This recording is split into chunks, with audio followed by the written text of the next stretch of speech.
So, starting off from last time. So, would anyone like to explain? Would anyone like to explain what happened last session? We parted and almost got our asses handed to us. Wow. It was festival time in the capital. Everyone was out and about doing different things, doing different tasks, either leisure or work related. And as some of us started to congregate back towards the center and almost, strangely enough, around the Queen, an attempt was made on the life of Aelar, which is probably successful right now. Well, currently he's currently only unconscious due to the poison that was used on him. So, successful. To a point. Yes, as Aelar is now unconscious, people were scrambling to figure out how to fix what they could do, as the clerics that had arrived, their magic wasn't working on him. And then a mysterious woman came by to offer her aid to you all. Or aid, he's unconscious, that's all you know. Or aid in the form of Aelar's former master. And that is where we're starting. As she told you all that she knew where Aelar's master was.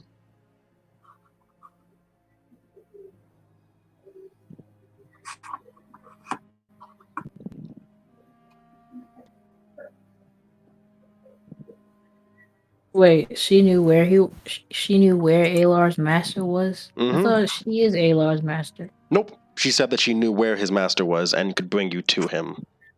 Oh. And this would be the person that would possibly have his cure or be aware of what's going on. Are you asking her? Yeah. You will. Just asking. Yeah. Aldwin will, not as thrashed as others in the group, but he will just look at the woman and ask if, this mysterious master that was unknown as of right now would be aware of what's going on and have a solution. Well, is he the cause of it? Well, he is the one who sent me here as he found out about your little predicament and sent me to offer aid before it happened, but it appears that I was too late, as it were.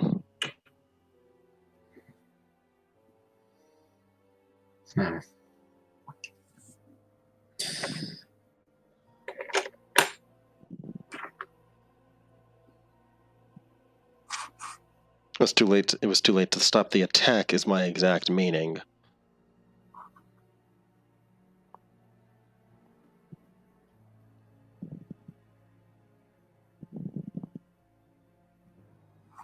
So will that be a yes then?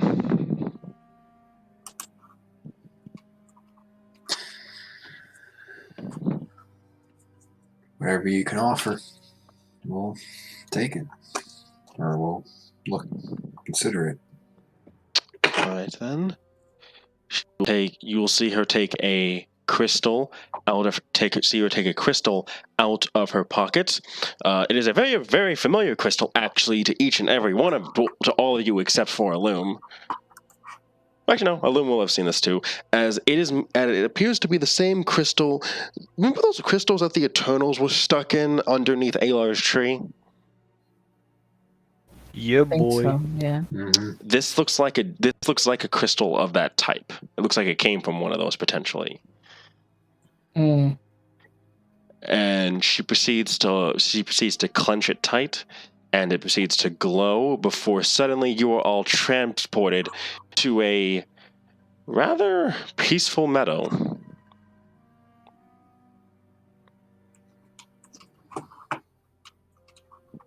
Is this meadow familiar? Huh? Is this meadow familiar?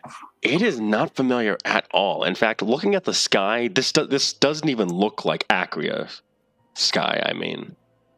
Mm. There's no sun, there's no moons. However, it is light and the sky is blue.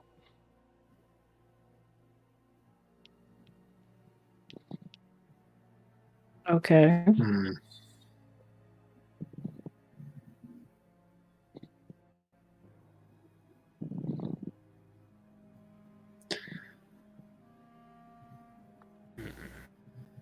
Currently thinking that.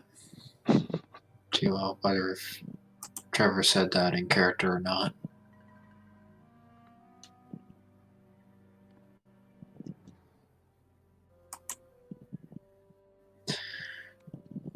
Nothing else in the meadow.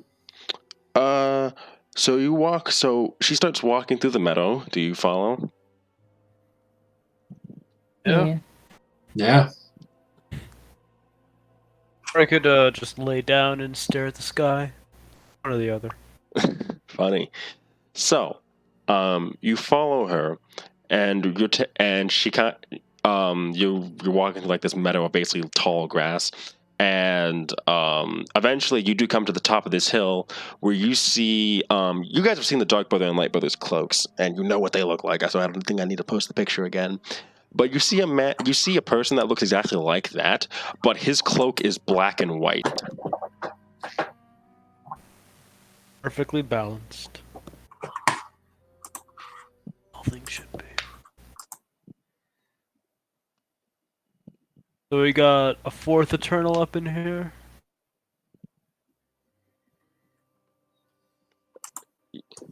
I had to take a guess.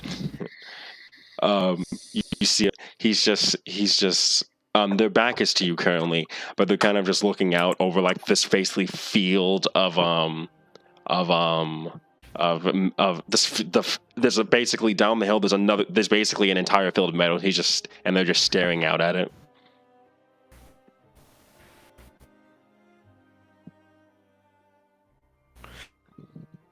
I will join in staring at the meadow. Thank you. So, did you make it in? And then they asked, "Were you able to make it in time, Evelyn?" I'm afraid not. And it appears that young Aelar was injured in the fight. And then you see him like he picks up this what's the thing called?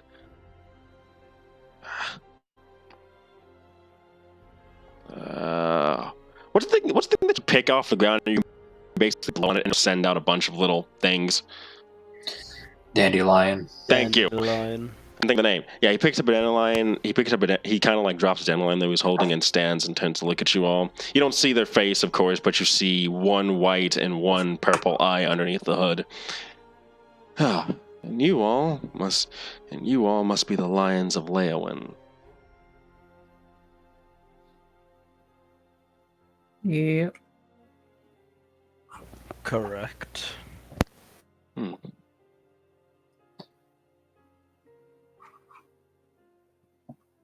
Well, you're about what you appear as I expected you to, from what it seems.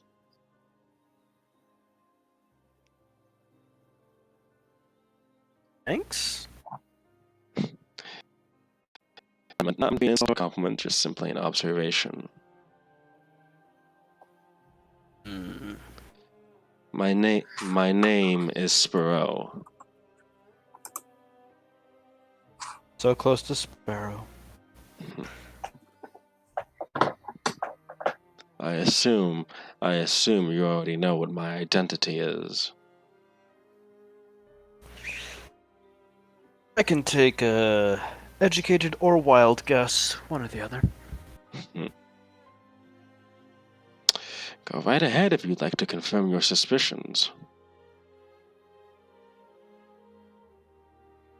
Well, I'll just save us all the time. Aelar's master, if I correct? Yes. Though I assume I was thinking of the other thing. Eternal? Very much so. I am the scion of the Dark and Light Brother.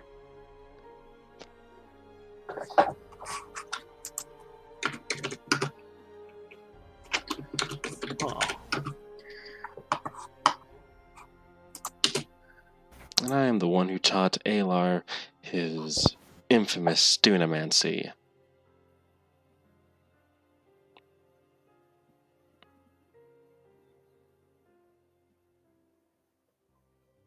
So, like, you're his teacher? He nods. Yes, I am. After all, only beings such as we could figure out how to harness time and space in such a way. Thankfully, it appears that your kind has the ability to learn and master it as well. If I were to take Aelar and his students as an example. And I taught him because he asked. And because he was set down a path that I thought I'd best support.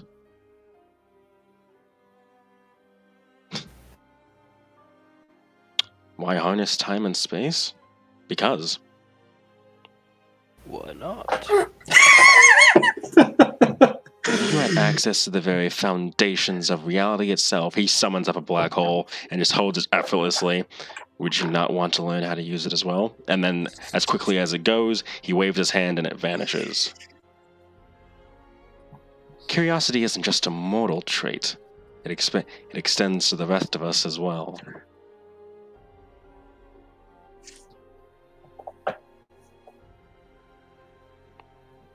I was the one who set him down his path to conquer the land, so that way he could bring peace to the world, as I had failed to so long ago.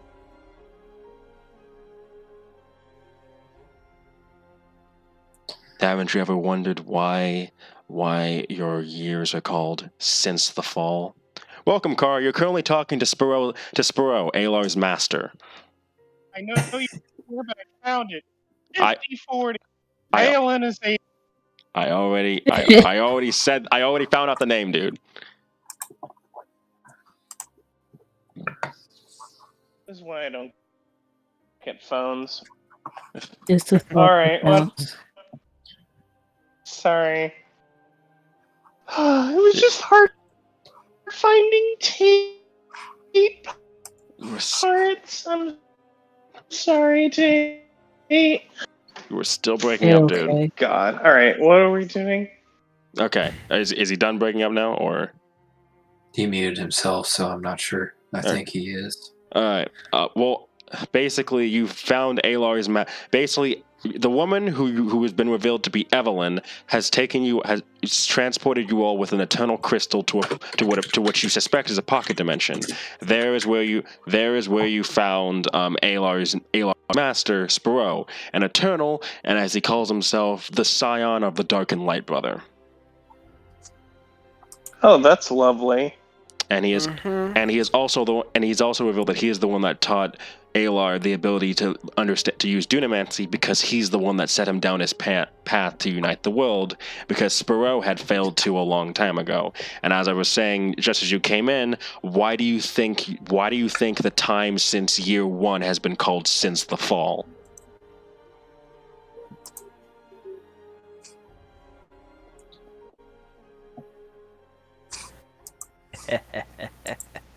Since the fall of the Eternal.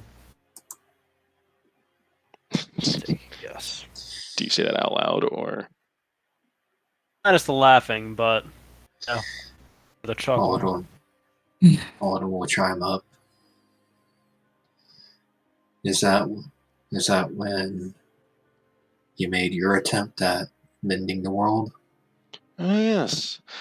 After some issues with the Eternal People, yours eventually came into being, like we were long since told, and I, leading a faction of them, did our best to try and help you. Instead, it simply fell apart, and to wipe away that mistake, and because of that, I wiped away the memory of our mistakes from every single moment before I faded from the world. Until a young elf stumbled across me and learned the truth.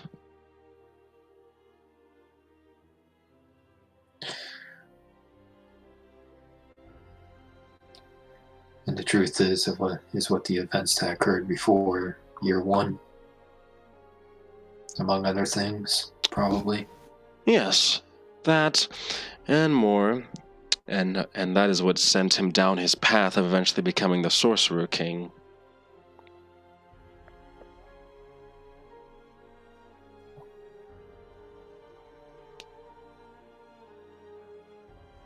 She will not be that loud.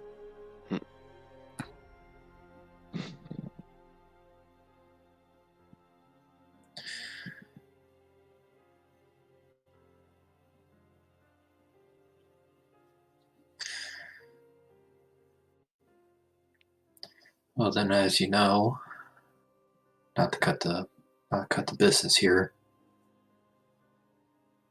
but your student is laid up on a cobblestone street, unconscious, with poison running through him. You see Sparrow look towards the horizon again. Ah, yes, a final gift from an eternal I'm sure you'd love to not see again, Ares.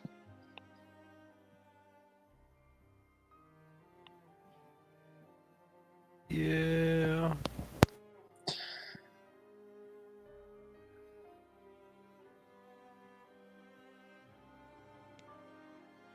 Oh, you know Ares. He went after you all because of me, in a way.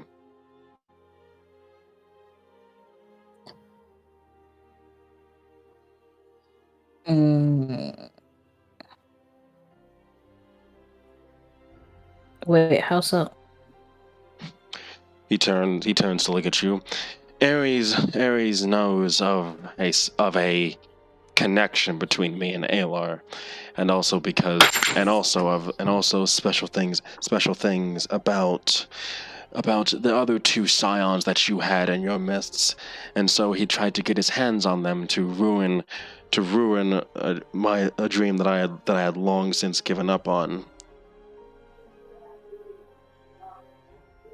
And so he came after you all. And since an Eternal cannot be killed by normal means, there was no way for you all to stop him. The best option that you were able to come up with was basically shoving his personality deeper into your friend Thrin, from what I've been able to gather, which is better than nothing, as it were, as he's gone into a deep slumber now.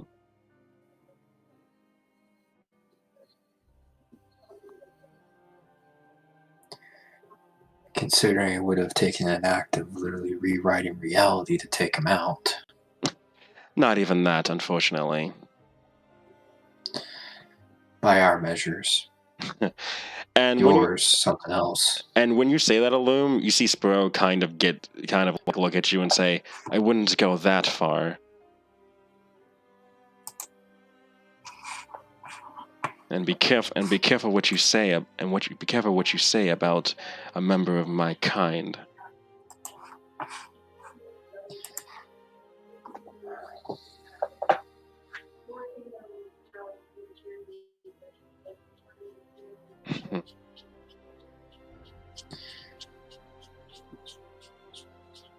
Well, if it were that easy, then your kind would have already done it by now. And then he simply shakes his head. Whatever. As it were, you're not here to hear me philosophize. You're here for me to heal Aelar, I assume. Correct in that assumption. All right. If you have any questions after I heal him, I will allow you to ask them. But for now, I suppose that it's best that we get to him as soon as possible. And he raises his right hand, snaps, and suddenly you all are at the castle in Nim.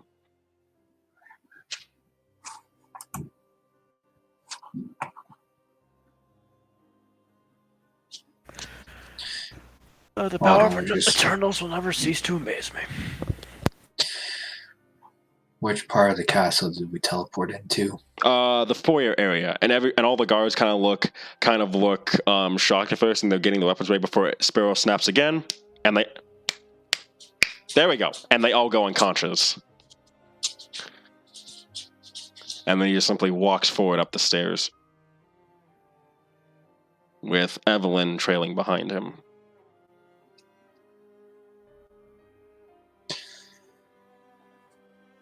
Alden will just stick his hands in his pockets and follow behind.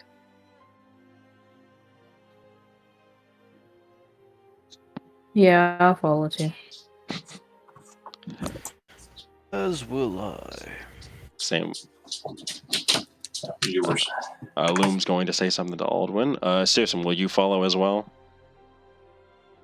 Yes. All right.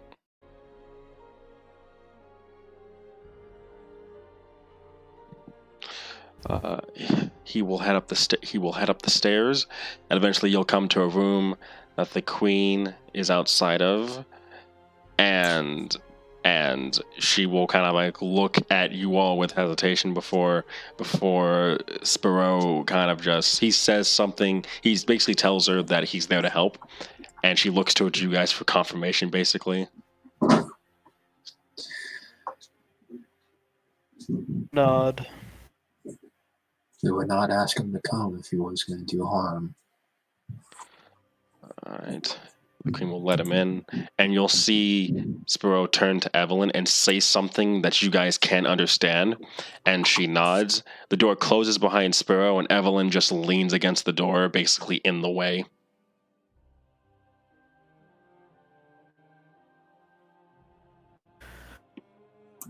Wait, we can't go in? Or He does not wish to be disturbed while he's healing Aelar if he's going to do this right.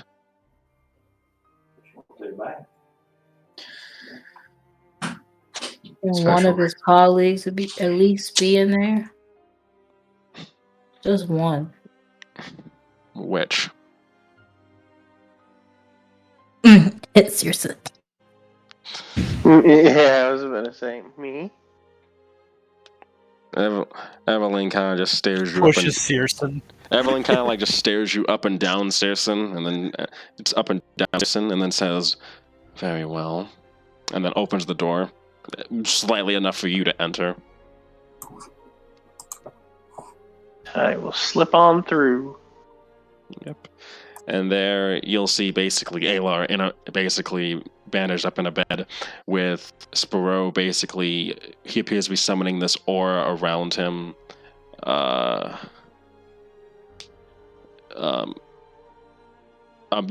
will assume that whatever Aldwin says to Aldwin to do, it will happen before you get to the room. So anyway,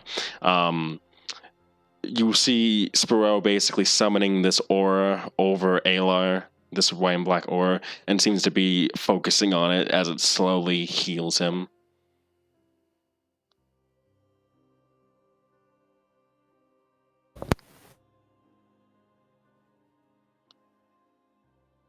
You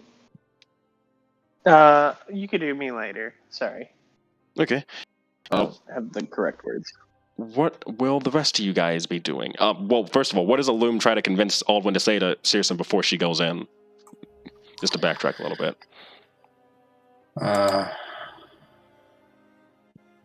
Just to iterate what Trevor sent to me. Bloom thinks we should try to get Aelar's master on our side as an ally. Well, it looks like he is if he's healing Aelar. I'm not sure if that's a more active ally or... It's like how I'm helping a student of mine. Could be that as well.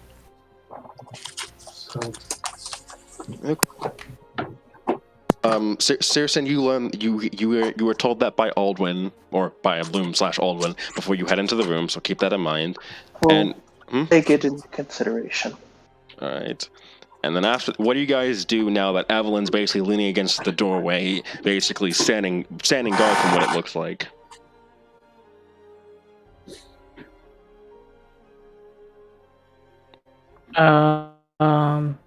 Well, I'm just gonna go. Peace. All right.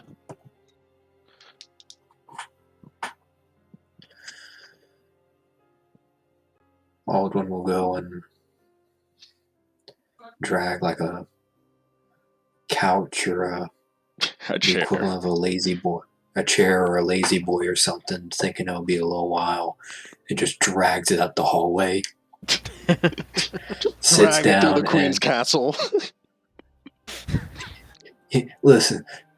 Within the last 2 hours, his life went from the highest of the high to getting freaking decked by multiple, getting decked by a revenant and his, if not one of his close friends, at least one of his allies and cohort being brought to death's doorstep. He's staying around. He gives zero fucks at this current moment. Yeah, and if a servant stops him and says, "Please don't, you'll ruin the carpet," he'll just look at him and say, "Send me the check." It is Saturday, so it's Saturday, the 3rd of Tavasha, or the 3rd of March, technically, so. And,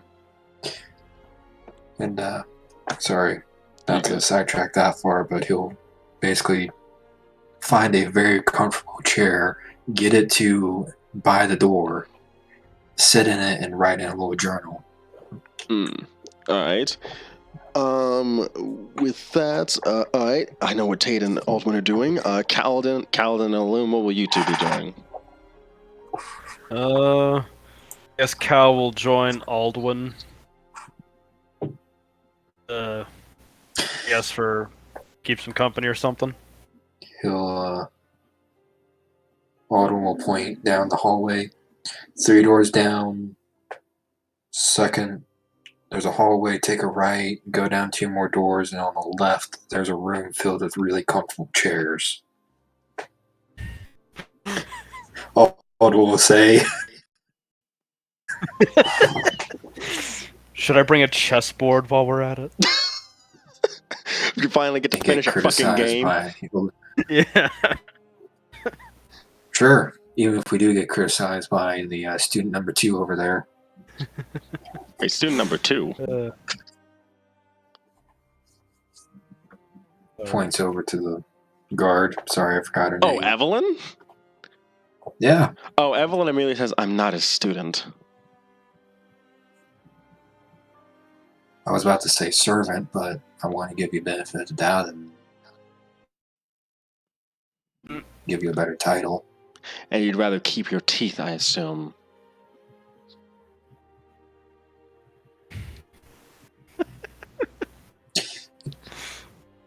One last comment before we move on. There's only one woman I fear, and I'm planning on proposing to her. You already did propose. You're planning on marrying her. Well, yeah. Well, actually, there's 2 women I'm afraid of. One I'm marrying. The other one I asked for the first one's hand in marriage. Evelyn. Anything else? Wait, what about her mother? That's who he's talking about. Okay. Sounded the same to me. Alright. Sounds accurate enough.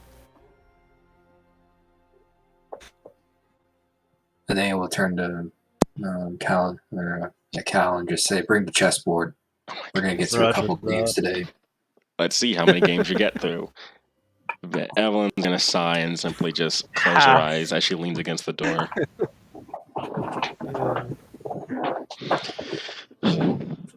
With that, okay, so I'm gonna focus on Tate first. Tate, what do you plan on doing? Why did you focus on me first? I was trying to figure out what I am gonna do. Do you want me to come back to you later? Yeah. Okay, alright. Okay, so, Illum, what are you talking to Kaladin about? What was the name of that guy again? Who? The guy who's healing. Thank you. Mm-hmm. Oh, wait.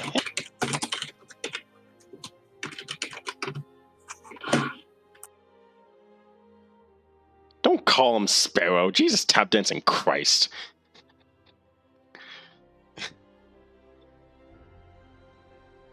No, you're Latin, damn it.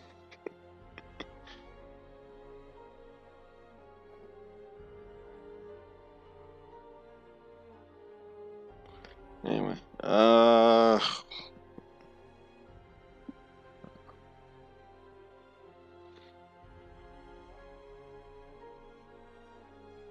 battles with.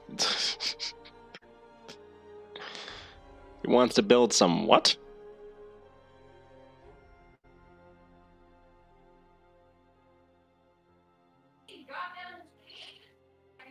Time to copy and paste. Wait, why is he talking to Calvin about it? Talk to me. No, that's what he's saying. He wants to build some battles with Tate as the warden. I assume that's what he meant when he said that Tate can also he can also go with Tate. Maybe, I don't know. Yeah, that's what he means. Yeah, he can either hang out with Tate or he can talk to Kaladin, is what he's saying. Here, I stopped for a second just to explain it. I didn't feel like I was really putting into words that well. So, he basically is just willing to explore either avenue in terms of like furthering. He's basically just seen a chance to project further order, right? He's kind of been inspired. So he's either going to talk to Tate about, like, you know, as a warden, as he is an enforcer, like battle synergy. And then if Tate would rather do something else and Kaladin wants to talk, then he would talk more about like both information and underground logistics networks, if that makes sense. No, it does. Okay, cool. All right. Well, which wants to do which? Or Don't matter to me. Well, it does give Tate something to do, if you were thinking about that. That is true. I'm fine with either. Does Loom want to chat with? okay. All right. Oh yeah. All right. So Loom heads off to join Tate then. So what exactly do you want to talk about, Loom?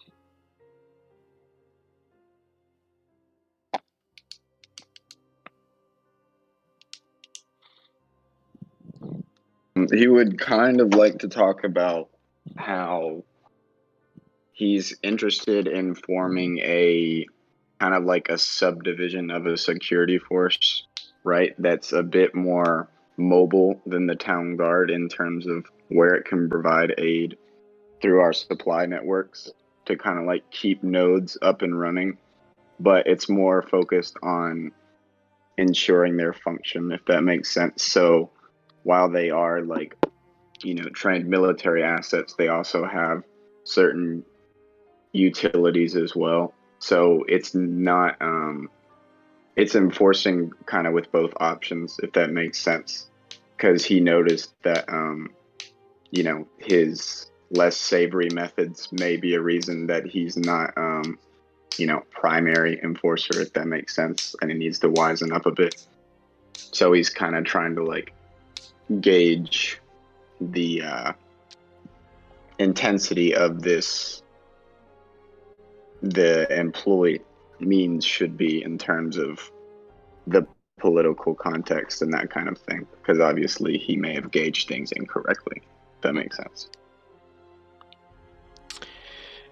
He's just trying to gain insight into like, hey, you've been enforcing law and order here for a while. How should I do so? I want to help. So you're basically Sub-role. asking for advice. Yeah, exactly. Okay. Well, Kate kind of like thinks for a moment before going. Well, I mean, technically, you could say I've already had experience before with this type of thing. So, I mean, honestly, just think with your gut. That's what I do most of the time. Something feels off. You should listen to that and see if it gets you somewhere. If you make a mistake, well, for next time.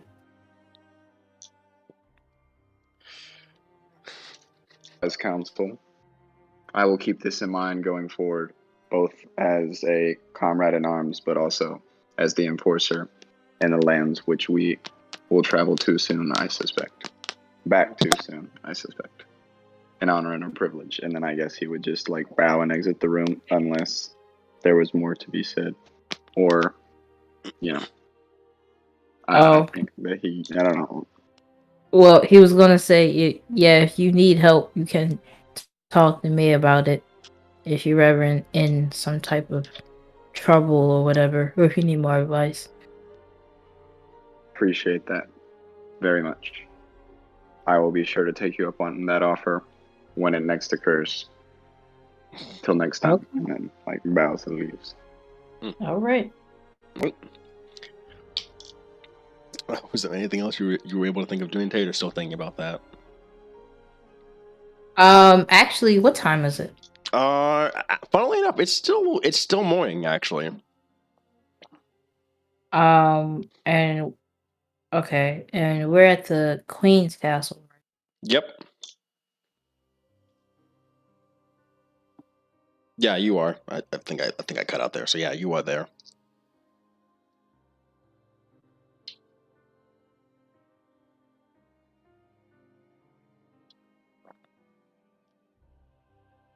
Cookie? My internet cut out. Sorry. You're good. Yeah, you are at the Queen's Castle. Yeah. What's the actual time? At this point, I'd say it's getting close to 10.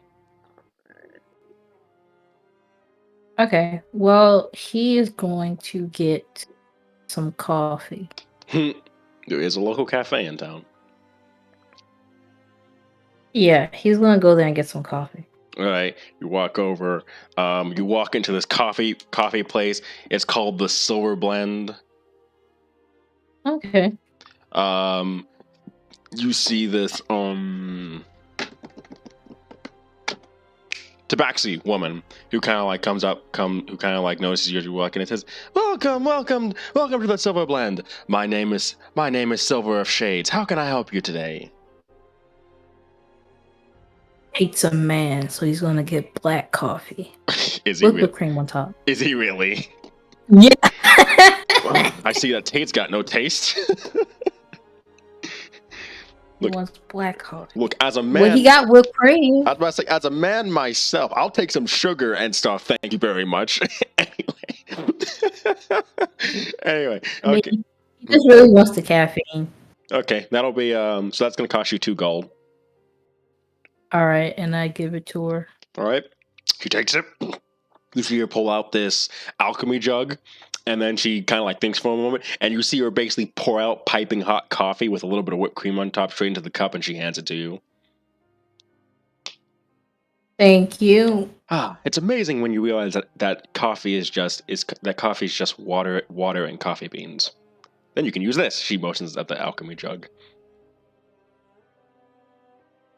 What's the alchemy jug?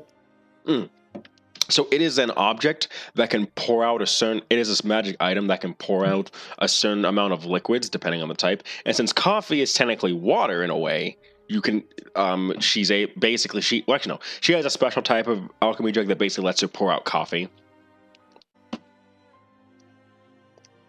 Okay. Yeah. Oh. Yep, okay. So I had a reason. Yeah, what are you gonna say? I was gonna say she can pour out 8 gallons of coffee from that thing. Dang. Okay, that's a lot of coffee. Mm-hmm. Is it just coffee there? Or is it other things? They also have sweets here too. Remember that sweets place that we went to in Concord Mills? Basically that, but add in coffee.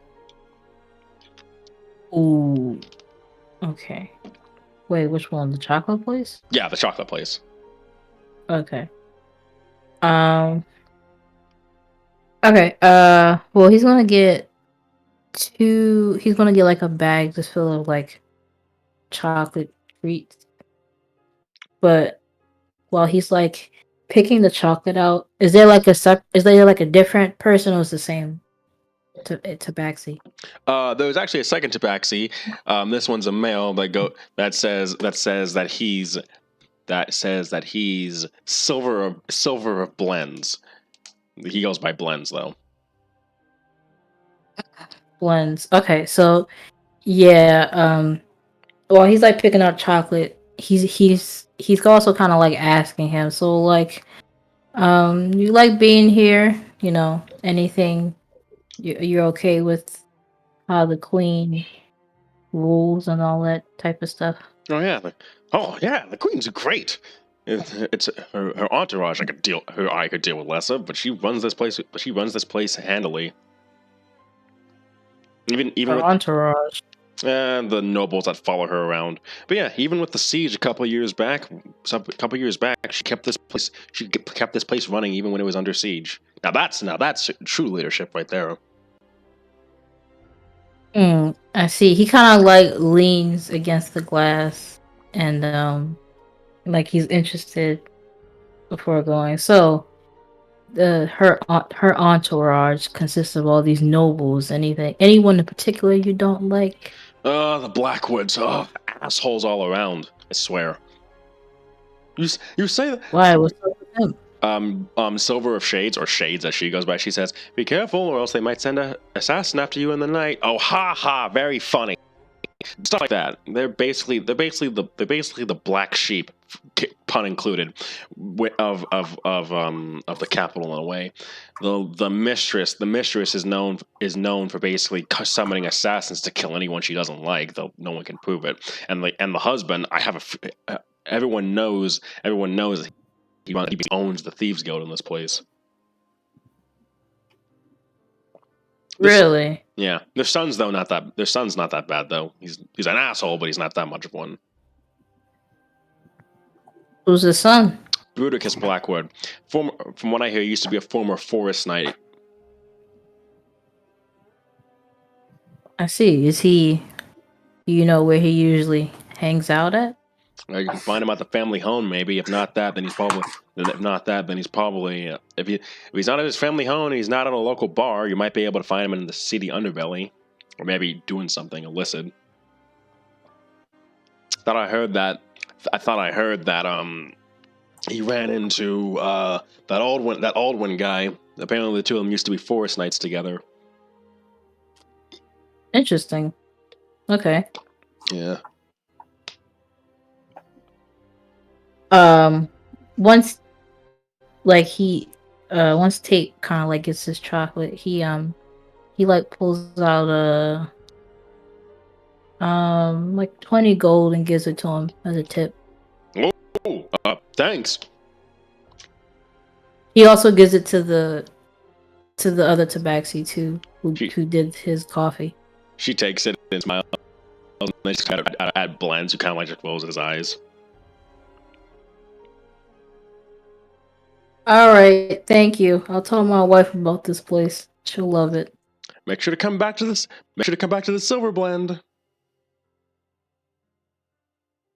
I will. He waves off before leaving.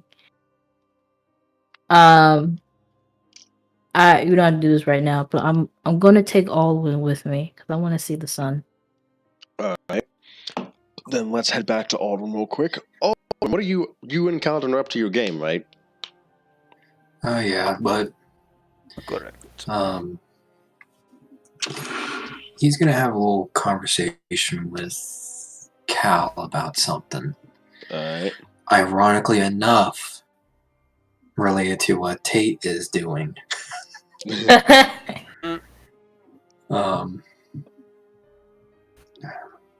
okay. Just to describe how Alden's behaving while he's talking when doing the game, he's kind of idly doing it. He's just moving pieces, randomly around. Not really thinking.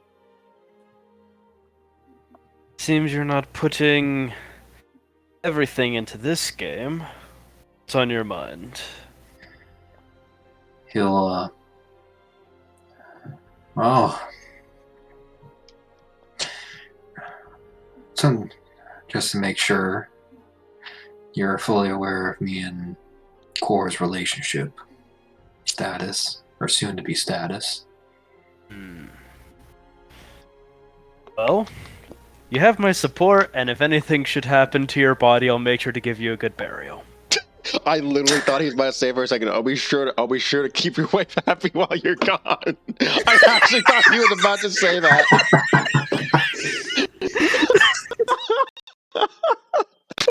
actually thought he was about to say that. Alden, Oh, if I Alden will just give like, this is a gives back. But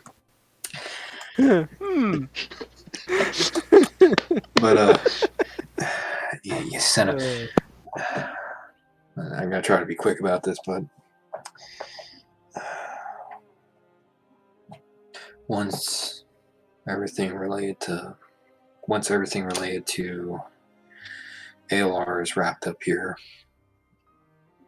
maybe not right now, but since there's word of the Queen moving down south to where we are, the Blackwood, to give you the short form of a long history, the Blackwood family has it out for me.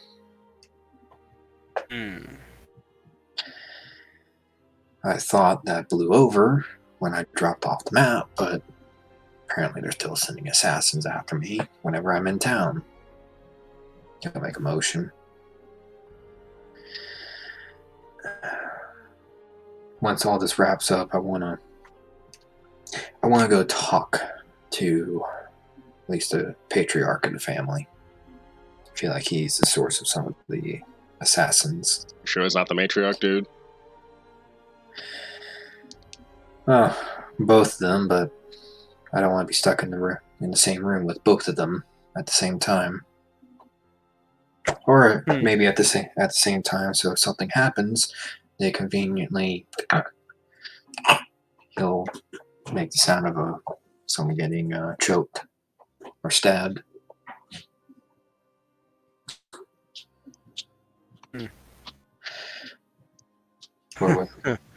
Would you be okay? Would you be okay with going and helping me back me up with talking with them? Of course. Anything for my chess buddy, along with Lord, all that, comrade, friend, you name it. No. Well, also fair warning. If something happens to me, You're putting up some red flags, bro. I know I'm not. But to give you a warning, well, just to give you a heads up, the Blackwoods have a son named Bruticus. I think he was originally the one in line to actually marry Core before I came along. Not sure if he's going to pull the trigger and go for her again. I don't know. Or if he's going to be set up by his family to do it, but... You want me to get him out of the picture? No. In fact, I want you to keep him in the picture. But just so you know, if anything happens to me, please just at least watch Course 6 for me while I'm disposed of. Of course. I could say a joke relating to what Keith said, but I'm not going to.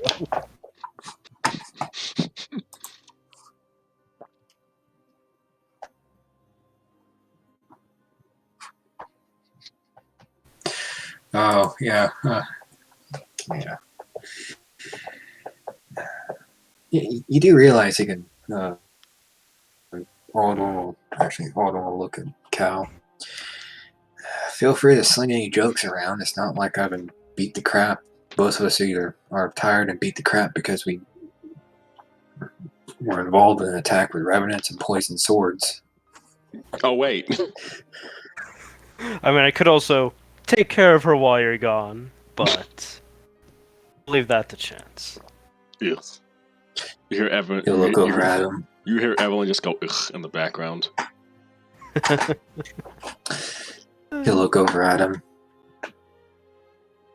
You may not be her type. And then looks back at the game and starts playing seriously. You won't even last a minute with her anyway. True. Stick to your short stacks, bro. That's what you're good at.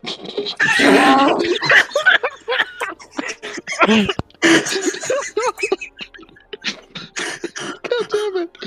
Anyway. Oh my God. Jesus fucking Christ. Oh my God. The Elmo catching on fire is Paladin. Or Gabe right now. Oh my God. I'm sorry, Gabe. I had to, Gabe. You understand. I had to.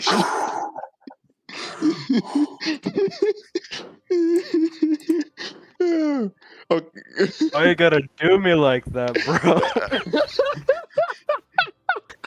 Oh my God. Jesus Christ. Oh my God. Oh my God. Okay. So Tate eventually shows up. Yeah, that's accurate, Perry. That's accurate. Tate eventually shows up. You see Aldwin and Callan just going at it on the chessboard at this point. Well, he doesn't want to be rude, so he'll just watch for a bit until they finish. Whenever that will be. Both of you are proficient in a chess set, I believe, right? If I remember correctly, we should. I am. Okay, both of you roll me an intelligence check, but you'll be proficient in it. Intelligence check. So add a +4, I think.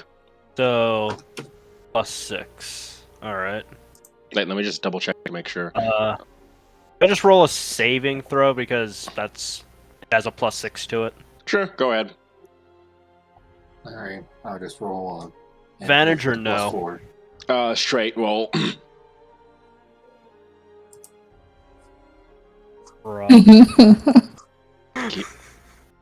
Oh! What'd you roll? Damn it. So I rolled a 3, but then Perry's dice slammed into mine and turned it to a 14. What's the roll in the... Okay, I can't see the chat right now, apparently, in Foundry for some reason. Give me a second. I rolled a 9. Perry rolled better. Remember reliable talent.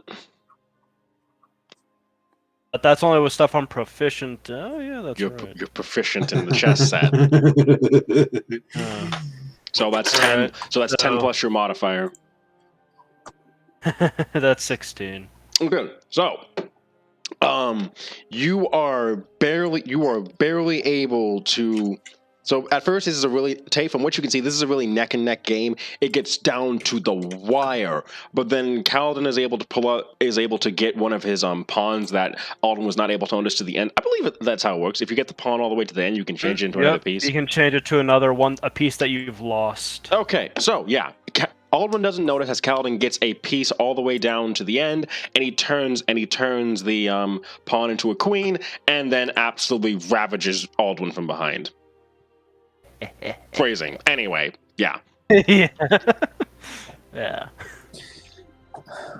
Aldrin looks at Kaladin and just goes, USOB. Nice. This is for last time. Someone's salty. Oh yeah, right. We have like a little board, right, of like tally marks on games won, right? Yes, but keep in mind that a few of those times, Aelar was literally going against both of you at once, and he still beat you. Well, I mean, Yeah. I got something. Mm. In the town square, there's a scoreboard between Kaladin, Aelar, and Aldwin. Aelar has the most scores thus far. Wait, no. They've had to make the sign taller for Aelar. No, so we have Aelar and Searson who are basically neck and neck, but then you have like Kaladin and Aldwin who just stare at their wins like, God damn it.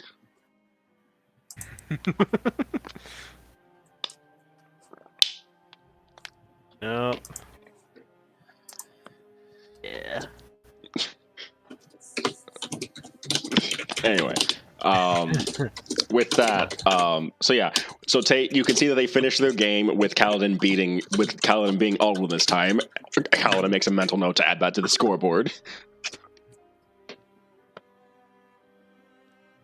Oh, sorry. So once they're done, Tate kind of like gently taps Olwen for going, hey, you want to go somewhere? He'll kind of look up. I'll look over at the guarded door. Might as well. It's probably gonna be all day for that ceremony to occur, for that ritual to occur. What are you thinking? He says as he's getting up from a chair. I was thinking we could go talk to perhaps an old friend of yours. Well, who knows? Let's walk and talk. Start heading out the door. All right. Well, I don't want to leave Kaladin by himself. Wait, what are you going to be doing, Kaladin?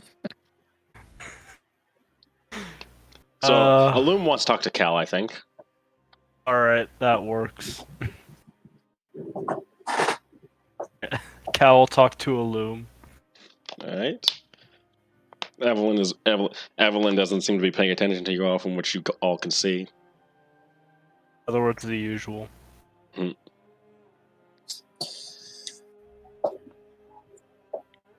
was expecting a comment for Alden and Kaladin being shown as pigs. All she said was ugh. That's all she had to say. Oh yeah. All right. That's fair. Sorry to derail there.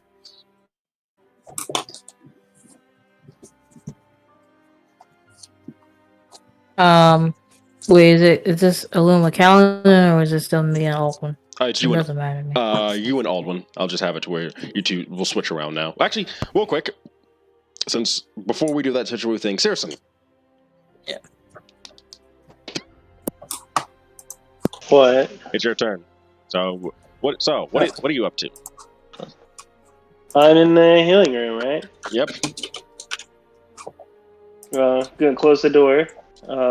Make sure no one can hear me, and kind of go over to Aelar. Try to keep my distance to make sure I'm not messing with Sparrow's magical ability. Yeah.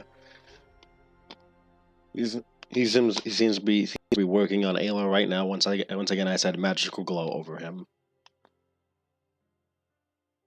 Are you able to talk and work at the same time? Oh, effortlessly, he says. Effortlessly. Of course. I don't understand. Don't understand what exactly. I feel so negative about this event. Usually, I would just mark it as a statistic and work around that. I can not do that. What exactly do you mean?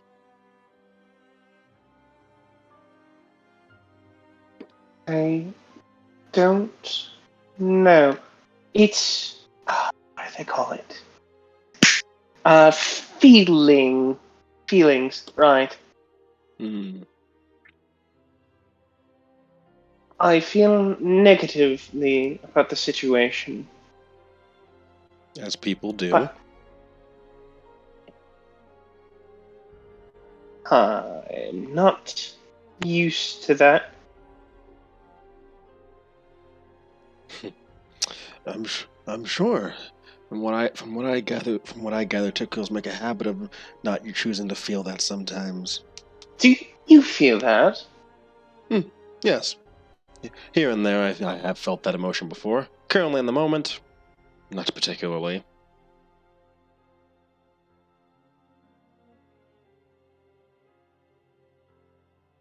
Because Why? Because even as Aelar is laid up here with poison coursing through his system that will kill him, I have hope and an assurity that he'll be all right. We Eternals have lived for millennia. We've seen your kind go time and time again. Some of us have even become close to members of your kind. Regardless, we all, even when it seems like things are the darkest for you, the good, the smart, the Eternals that care usually have faith that things turn out all right.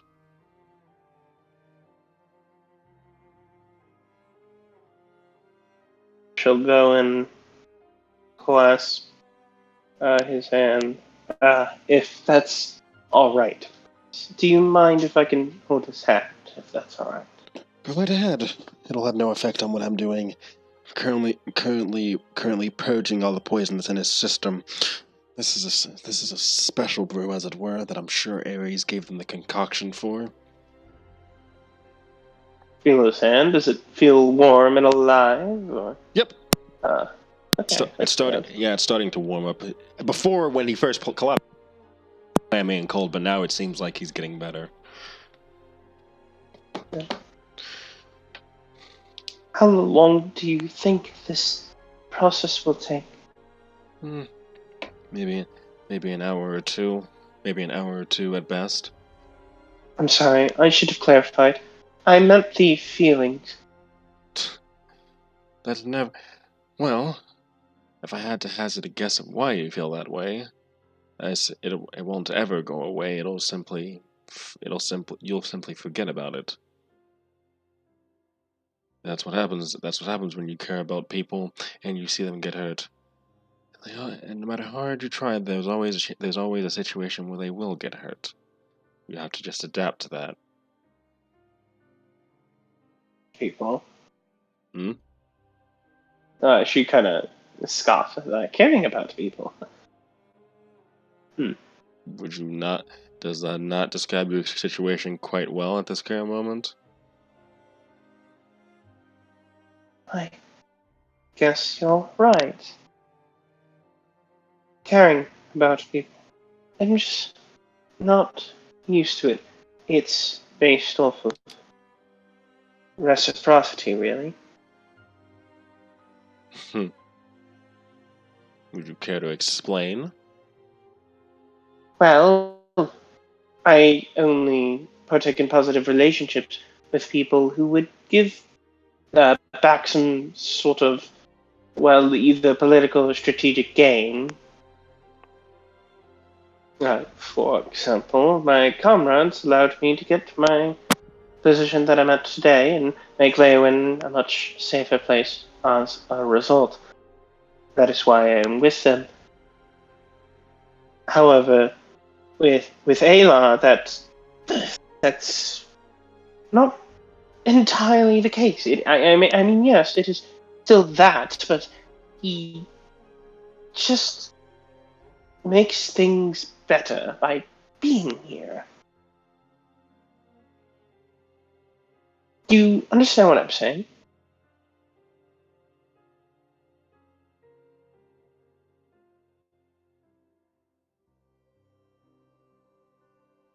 Cookie.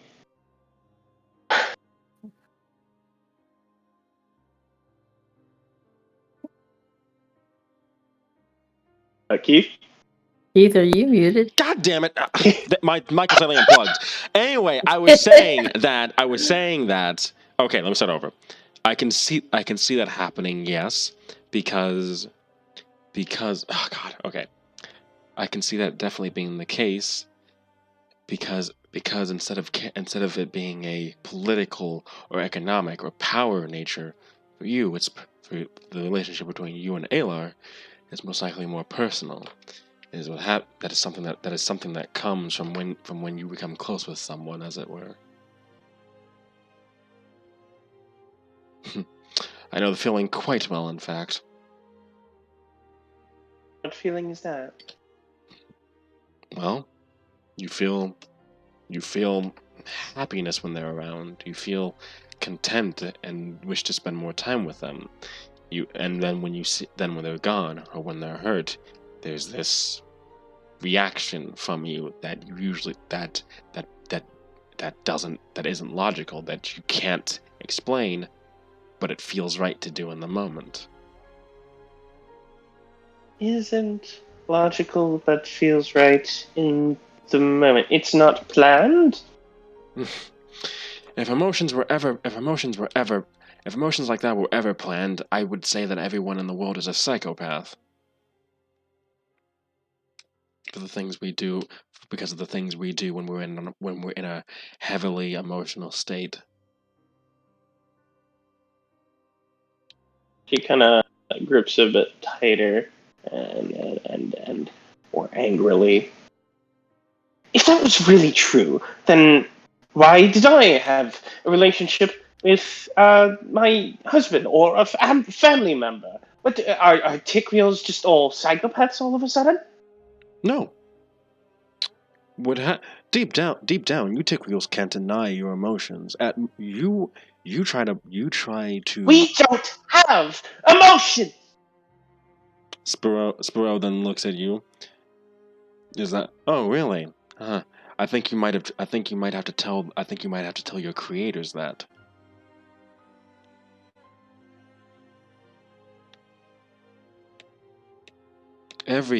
You have emotion, but the issue is that you've been denied it.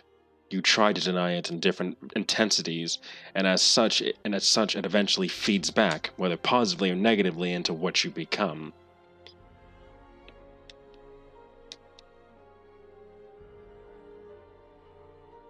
Write that down. Seriously, you wouldn't be yelling at me right now if you didn't feel the way you did about Aelar. In fact, if you didn't feel at all, you wouldn't have done anything in your life in certain ways, would you? Would you have found? Stop. Hmm? Need help.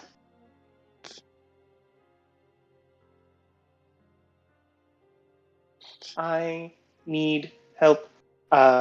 Since a certain event happened, I have been increasingly, raising my voice in this manner, and I'm quite tired of it. It grows dull.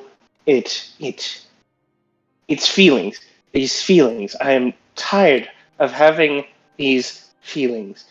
I need to understand to control them. You wish to know? Well, And I need it from someone who knows Aelar, but isn't Aelar. so you wish? Because I'm the one who set him down. Because technically speaking, his logical side came out because of my actions, I assume. Well, I feel like you would give a different opinion from outside the party. You are an Eternal after all. You know all thoughts and things. Not exactly. I'm just observant. And probably very knowledgeable with your age. No matter how knowledgeable I may be, I still make mistakes. It's what's got me to this point in the first place. Well, I don't want to make mistakes. I want to do the right thing. But if you hadn't made mistakes, would you be here now? Would you be able to? Would you know Aelar? Would you be really willing? Would you really be willing to change the entire course of your life potentially by getting rid of said mistakes?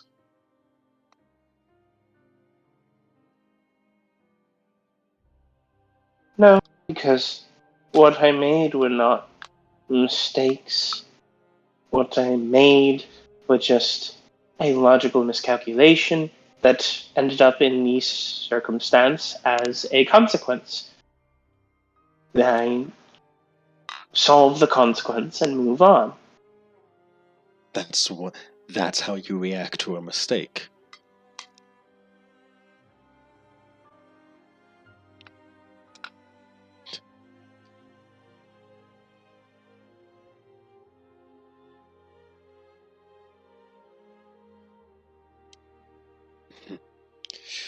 Asking to make mistakes or to help solve and prevent mistakes. I'm asking for your help to understand why I'm experiencing things like this anger and happiness and whatever else is out there.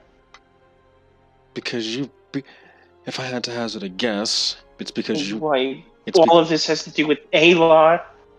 because you reached a place and a person that lets you be that lets you truly be open, instead of having to hold back emotions, which is an unhealthy thing to do.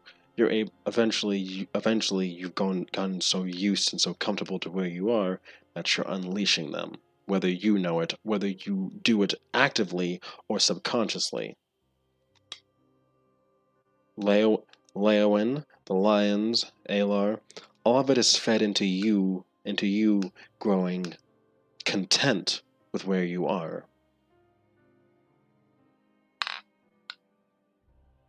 So I'm content. Well, in this very moment, no, you are very not content with how you are acting, but you're not content.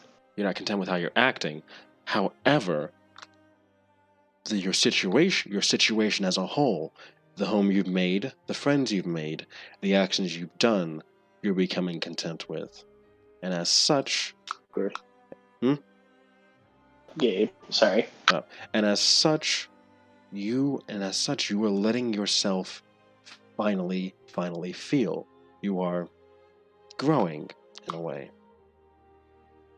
Wherever you were before, that was not healthy for you. It was not a place where you could feel content, where you could be, where you could truly show those inner thoughts of yourself in ways that you might not like right now, but eventually you realize slowly help you. Wherever that place was, I'm sure that it's a place that you would most likely never like to go back to.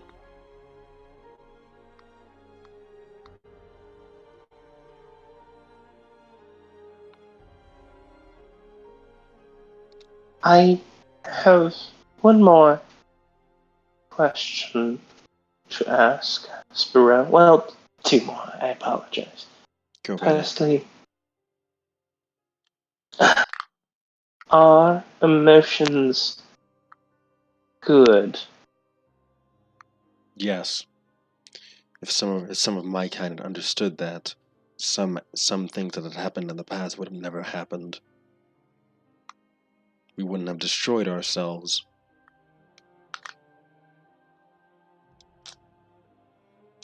Tears kind of swell up in her eyes. There's a lot of thoughts that go in her head.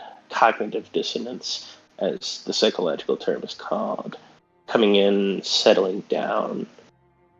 A little fight goes and ensues in her mind. What is right? What is wrong? I've been taught so much differently. I think that'll be it. Do you mind if I stay here a little bit with you? Go right ahead. And she'll grab his hand and continue looking at Spiro as he does his work. And before I leave it off, the last thing Spiro says before I cut the scene is, I'm sure that he'd like to have a friend to wake up to. Someone close to wake up to. That, let me phrase. Anyway. Yeah. And scene. Alright. Beautiful. You deserve an Oscar.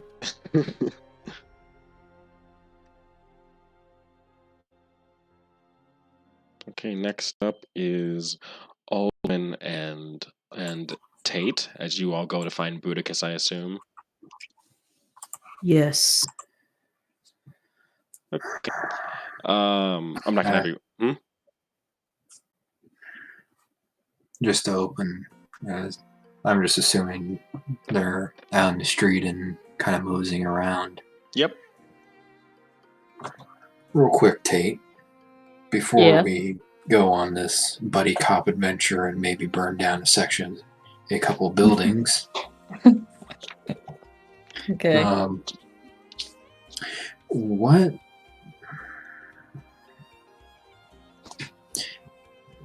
exactly are you interested in that involves me again?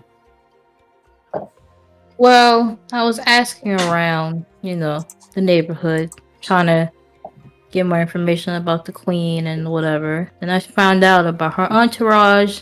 Then I found out that the Blackwood aren't necessarily the greatest people. Then I found out about the son, who ain't bad, but But I'm just interested. Want to get some information, just in case. Might have to blackmail someone later on in the future. Well, let me say this out right here. Just to simplify things and give you info about Bruticus. Mm-hmm. We were rivals back in the Forest Knights. Okay. And when I say rivals, it was really in everything. Raids, Okay. archery, swordsmanship, riding, anything that we can turn into a competition was turned into a competition. It was not fun. That's intense, but keep going. He was also my bully. Oh. And like, wait, bully in what way? Was it like words or words and physical stuff? Primarily words, rumors, and the like. Mm. We were sometimes we were evenly matched in the challenge, and he, accepted that I won and walked away. While other times, just to rub salt into the wounds, he probably spread a couple rumors to try to make life bad for me. So. No. Oh no, keep going. No. And when he became a knight before me, it just kept on rolling. Yeah, whatever spiteful relationship we had with each other.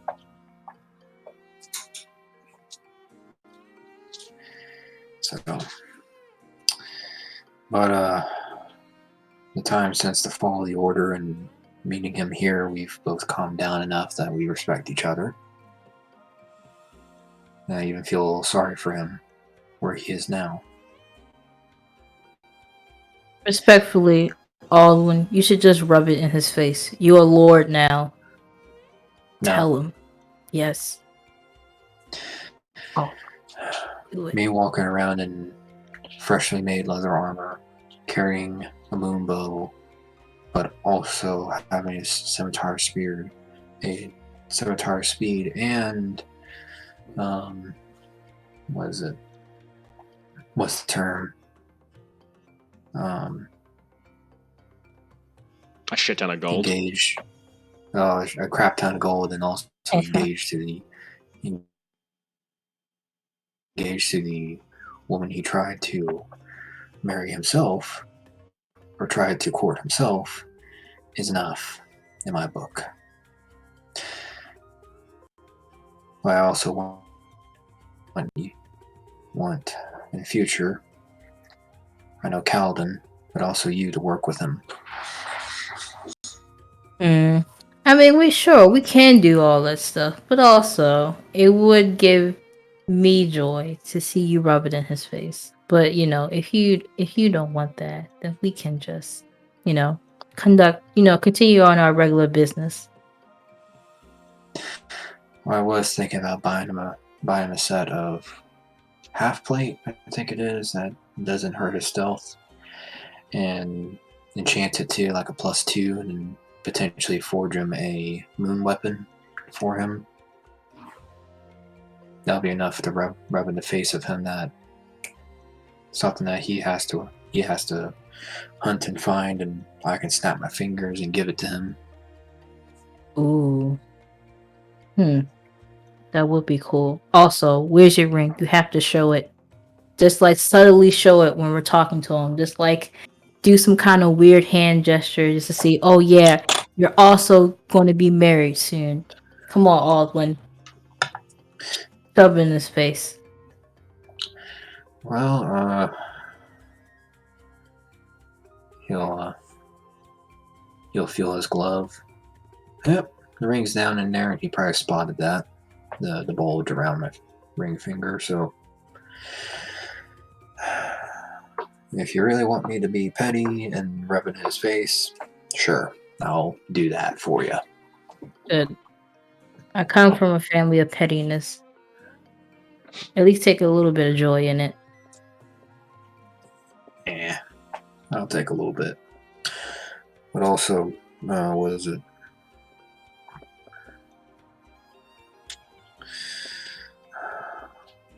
Once this Aelar business is wrapped up, do you mind backing me up with something? Sure, what you need. I'm gonna go talk to the Blackwoods to get them to stop sending assassins after me, because Queen's moving to Leowyn. Near Leowyn. Or near Leowyn, and that means, well, her entourage is coming with her, and the Blackwoods will be bringing their resources with them. Oh, so that rumor was true. Okay. I want to shut down anything, and I do not want to be hiding in my castle, but I want to walk freely and not worry about an assassin walking up behind me and trying to stab me in the back because of a petty little squabble from before all this. Okay. Out of character, did you say where the queen was again? I know the king is probably in the Thieves Guild somewhere, but I forgot where the queen was. Where was she? Wait, are you talking about Not the queen, the lady. The Blackwood? The who Blackwoods? who sent assassins. Yeah, where was she again?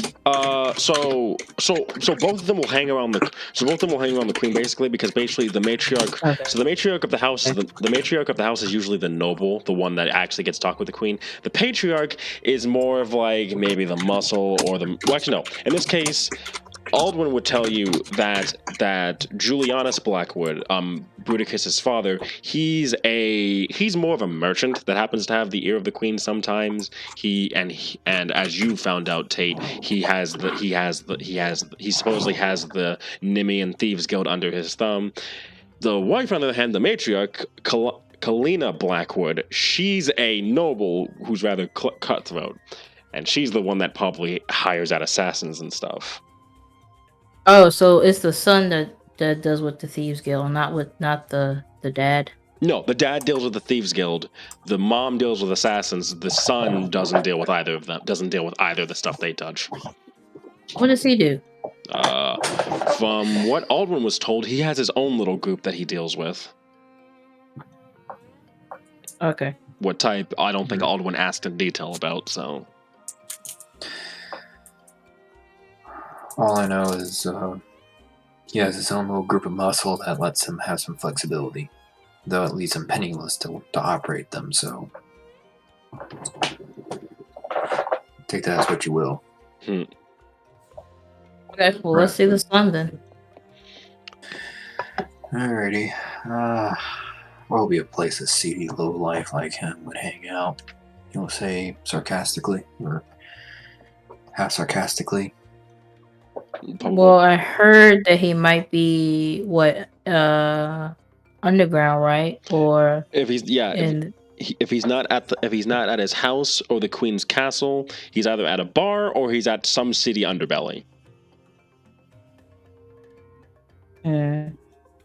is it like the afternoon or is it like still morning-ish? It is reaching 11 o'clock by this point. Damn, it's been an hour. Okay, I guess I don't know. It's a bit early to do crime, so he could be at his house. Well, let's take a little walk around then. All right. I'll Well, say. okay, so we can start at his house. Yep. Okay. So you head over to the Blackwood residence, which is not far from where you guys started walking. Of course, it is an elegant manor that, true to its namesake, is made out of black beech birchwood. Okay.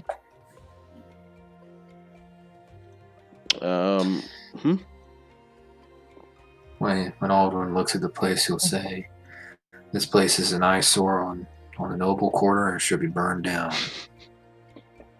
Yeah, Tate kind of like blinks a couple times. Yeah, I don't know what they were thinking when they built this. Flamboyancy is what you call it. They're not likable enough to be flamboyant. She'll look over at him. Or Aldrin will look over at him. True. Selfish would probably be a better term. Conniving. Skulking. So at this point, we're starting to describe Kaladin. Yeah. Skulking. Good thing he's not here. Wow. Oh, he probably has an informant following us right now. So, Never know. Does he? I don't know. Maybe. Okay, so This music is playing. I'll knock on the door. I just felt like this. Hold on. I feel like this fit Blackwood. I feel like when he's more casual. He comes out dressed like Tony Stark in a bathrobe and holding a whiskey glass. No. Do you head towards them? So you knock on the front door? Yeah. As you knock on the front door, Alden, with your passive perception, you definitely feel some eyes on you. And you look around and you see all around the rooftops, you see what assumed to be the Blackwood Guard, all watching you intently. Alden will just wave and then pop a middle finger at them. The door then opens and you see Budicus in his normal garb, like the garb you saw him before. He just looks at you and he says, "Okay, I knew you were suicidal, but I didn't think you were stupid." Here's the thing. Huh? Alden will have his back to the door, and he's still flipping off the guard. I think he's still gonna say that regardless. Yeah. But that's what I'm imagining what's happening. Sorry. I didn't think you were that. I knew you were suicidal, but I didn't think you were stupid. No, wait, no, hold up, never mind. You're both. Still with his back to Bruticus. Those two words are interchangeable. When it comes to you, I'm sure. Then he'll turn back around. But I believe it's but I'm not here to make my social visit quite yet. Tate here. He'll slap Tate on the shoulder. Wanted to meet you. You think gives a nod?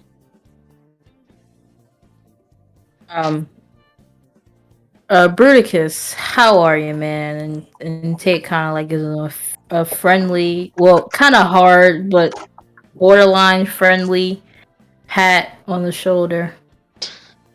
Do you guys want to come in before my family's personal guard proceeds to turn you into a bloody pulp on the ground? Or until you do that to them? Sure. I do it with my scimitar speed to make it interesting. Alden would just say flatly. Scare some of the guards. But yes, I'll come in. So he lets you in, and you guys basically, he proceeds to take you more towards the little sitting area. Like you know that place in noble houses where literally the only reason that room exists is just to sit and talk. Yeah. Yeah, that one. What does it look like? What does the inside look like? Thankfully, God, just as black as on the outside. Horrible inside and out. Seems like a perfect place for a guy named Keith to stay. Oh my god.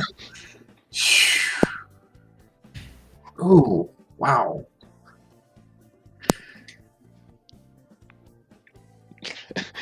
Let's get that most out of the way. But yeah, it's got nice furniture, nice lights, and well, not lights. But I guess yeah, technically lights, chandeliers for candles and stuff, and wall covering. Yeah, wall covering. It's nicely made. It's the color scheme. You probably just don't like the color scheme more than anything else.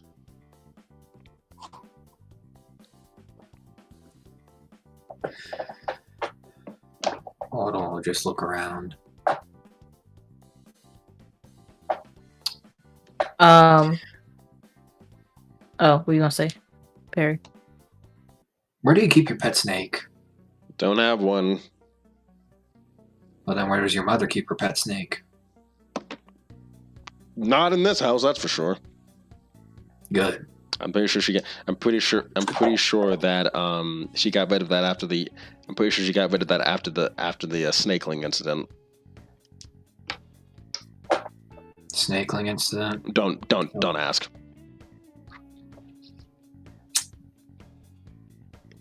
Well, then we'll just go and sit down. Same with Bruticus. He's gonna basically sit with his feet up. So, what do you want to talk about?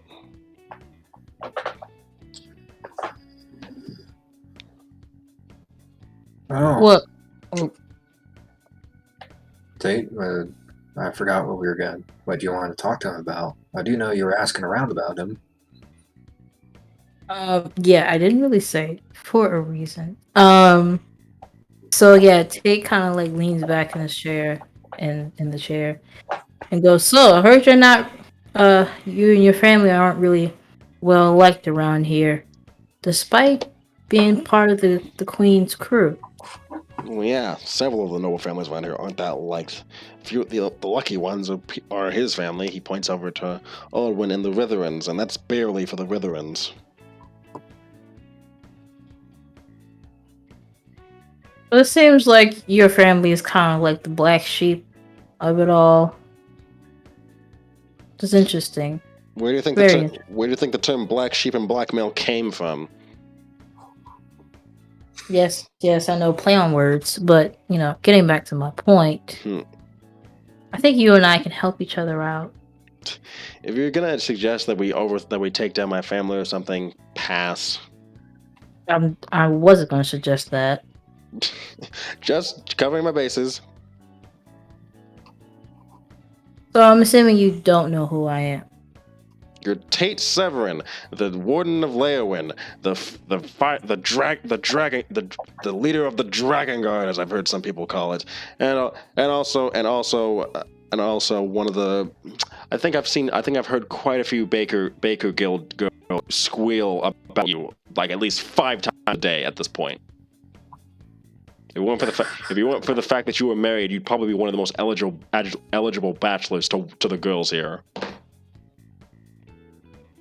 Yeah, well, there's only one woman for me. Smart. Wouldn't recommend getting any tail around here because it'll cost you. Alden will speak up. I would make sure to rig the voting for eligible bachelor if Tate was single. He says it's looking straight up at the ceiling.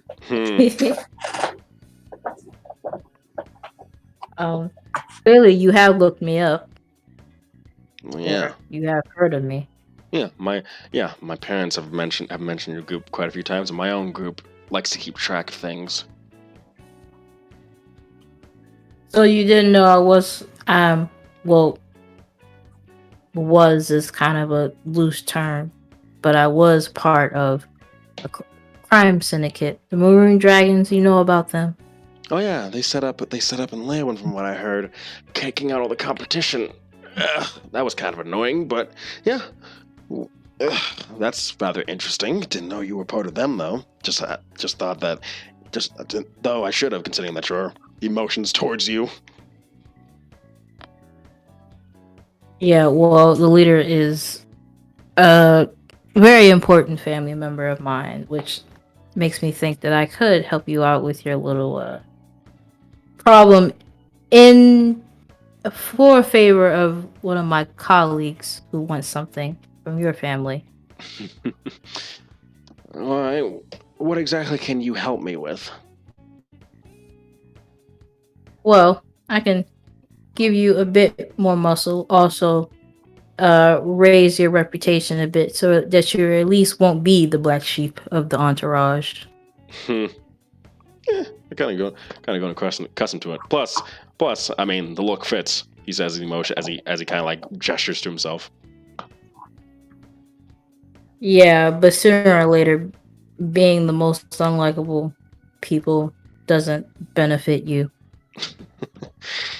If it gets parts of this family killed, I won't weep over them. Well, slightly, but. Also, your mother has a reputation of sending assassins after people. Yeah, mom does have a penchant for getting a bit too into things.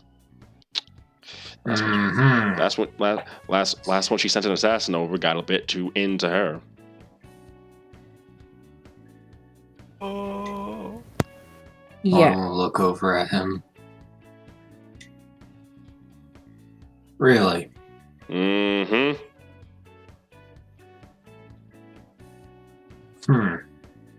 Okay, note to self. He'll just quietly say. Oh, yeah, keep going. No, that wasn't to disrupt the discussion. That was just a sidebar thing. Oh. In relation to, me helping you out, you could have your mother stop the whole assassin thing. Specifically on Aldwin the Coward over here, or. Well, I prefer to not see the Lord of Leowyn get assassinated, but also it doesn't help if your mother keeps doing that to everyone who crosses her. Everyone in general, I can see what I can do on that. On Aldwin, well, she's not trying to kill him, actually. The assassins are just a formality at this point. If she really wanted him dead, she would have already had Bloodraven to take him out. And likely would have called a hit squad of people to come and try find me. Oh no, only Bloodraven. That's what she needs. She has him in her pocket. You might want to look into him. He might be useful.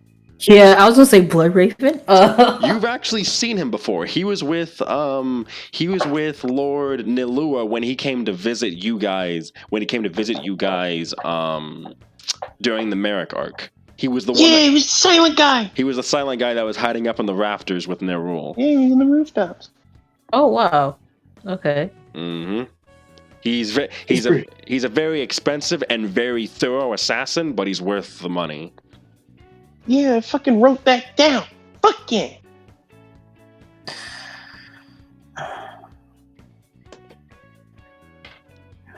Oh, great. Then he already knows my face and where I live. Don't worry. My mom is doing this as a formality at this point. She despises you wholeheartedly, but killing you is more trouble than it's worth. Plus, she knows that if she killed you, I'd tear this entire family down.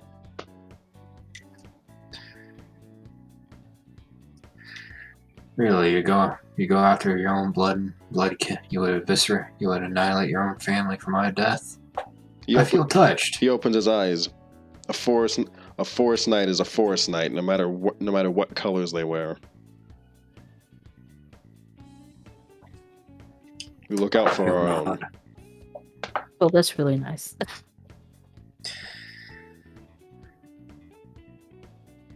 I'll extend that to you too. If I hear anything occur to you, death, injury, incapacitation, I'll bring my whole order down on top of them. Noted. But yeah. Alright, I can see what I can do about getting her to calm down her assassin spree. If need be, I can hide her gold pouch. Thank you. But also, one more favor. Mm-hmm. Do you know where Blood Raven is right now? That's an elusive guy. I wouldn't know. But if you ever decide you're in the market for an assassin, well, he'll come to you. He'll come to you eventually. That guy has a sixth sense for knowing when people are looking for him. Noted. No one knows. No, actually, I don't even know if this guy's a he anyway. No one's seen his face. No one's seen their face, and also the get up they wear keeps people from figuring out who they are. Keeps people from figuring out what gender they are and stuff. Hmm. Quick, hold on a little.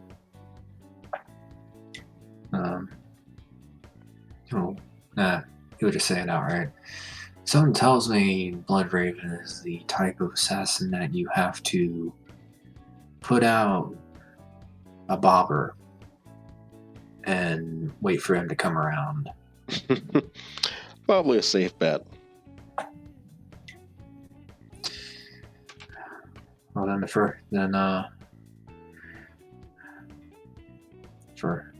we need him, I'll call up the Count, see if he still has him. Good idea. Or have your spy master start looking around.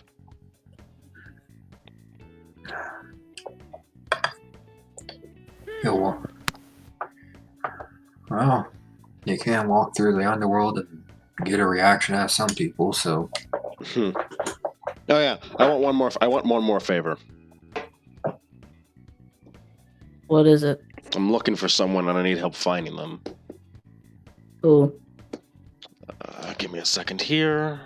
Let's see if I can find the name.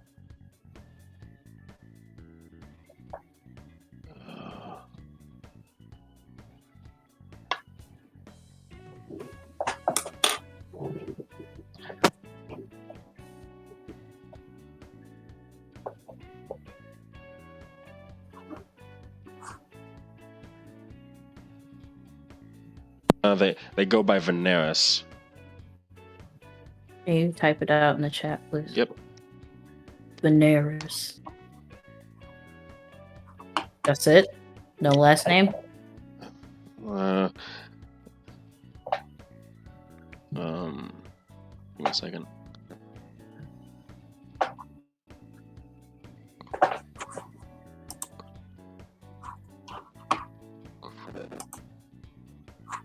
Veneris.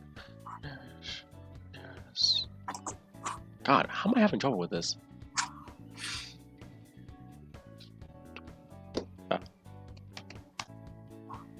Veneris Dorn. Alwyn, you recognize this name.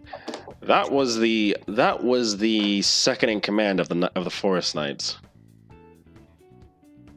He'll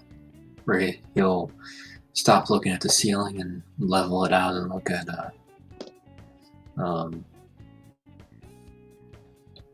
Bruticus. You do realize that man could be in goblin excrement right now. You know that, right? I know. I still want to find him. I want his head. Why? Because he sold Just us. Because he sold us out.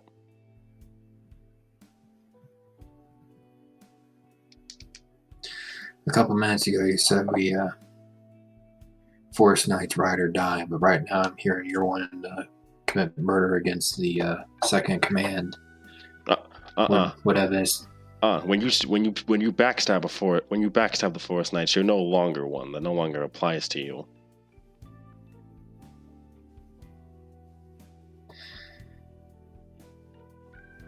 As someone who was on the outside of the Forest Knights, even when I was a squire, we're outside of selling this out. Is this hearsay, or do you have actual evidence? Because I'll find him. I say this, still I'll go and find him and drag him to you, but I need to know. After the Forest Knights fell, all of us went our separate ways. Me, I went back. I dug up every single body I could find. I counted for every one of the Forest Knights except one. Him. Mm-hmm. Thought something was off that day. How fast they tore through us. How well they knew our defenses. Thought it was just how smart they were, but then I realized then something kept eating away at me. Then I had a thought that maybe they had intel from the inside.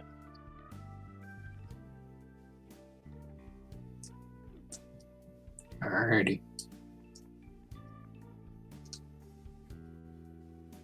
If Veneris did betray us, I want to ask him before I bash his skull in.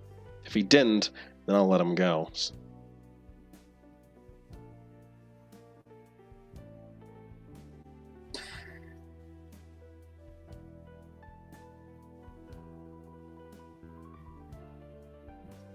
Alrighty. Yeah, so can you do that? Can you help me find this guy? Yep. Good. He pulls out a bottle of whiskey and he pours some of it out into a cup before just before just dropping the whole thing.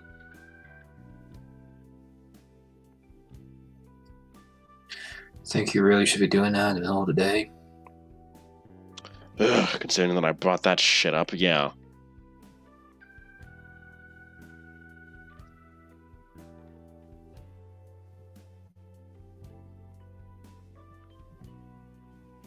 Well, do you have anything else you need to ask all of them? I got a quick question for you. Pre-fall, when we were having our little, not little, major measuring contest in all things, what is it?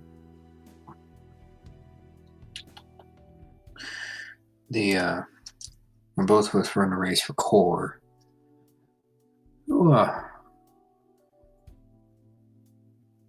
were the one that really had your heart set on her, didn't you? You could say Most that. of your family. He'll nod. Alrighty. But I chose not to do that, much to my family's chagrin. What caused you to change? He pulls out more and downs it. Cause I knew that she'd never be happy here. Us Blackwoods, as only a specific bunch can deal with us for so long.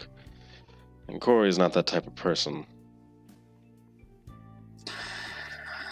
I suspect she'll be the one that would cast something like Power Word Kill on someone in the family within 30 days. She'd be happier with you. That's what I realized. Corey was never going to be a Blackwood.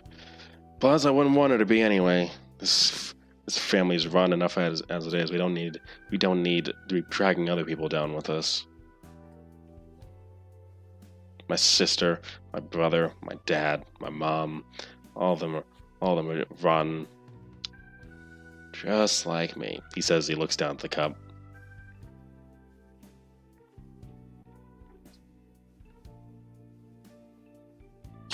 At this point, I would usually say something to console you and try to lighten your spirit. And say, "Oh, you're going to find someone else who really understands you."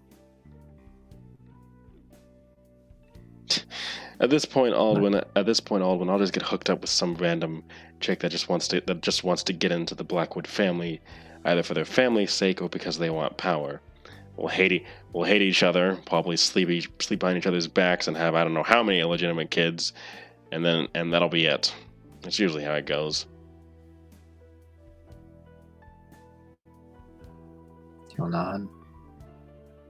And then he downs it. But I'll be happy with that. Because I'll get to do things my way.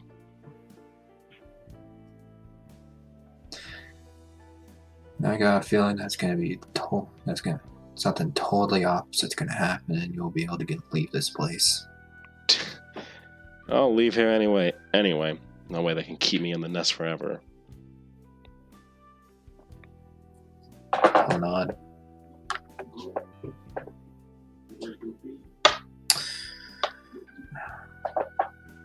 What else?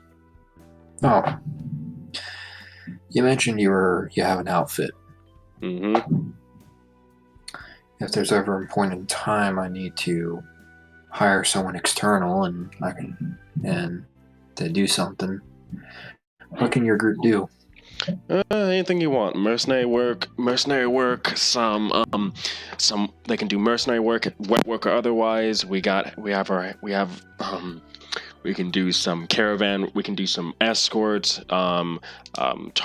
sabotage, thieving, things like that. We basically work across the board. Just depends on how much you're willing to pay for it. I don't think payment's going to be a question for anything. If it's a question of will, they don't care. They'll be up for it. We don't kill or kidnap kids though, or things like that. That's out. Good. Or if any word occurs of that, he'll point over to Tate. I'll send him after you. No trial. Oh yeah, I'm sure. Yeah, you don't want that. Oh yeah, I'm sure Flyboy would roast us into next week. Definitely.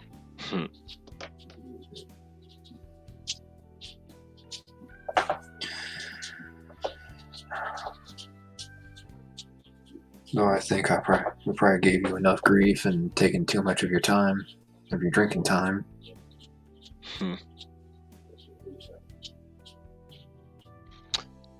No, you guys can cheer yourselves out. Don't worry, they'll leave you alone.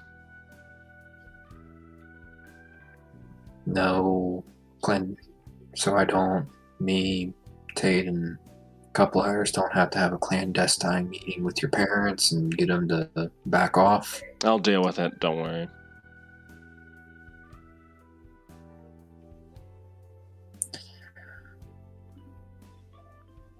He'll nod. Well, it was nice to meet you, Bruticus. Same to you, Tate. Same to you, Hollywood.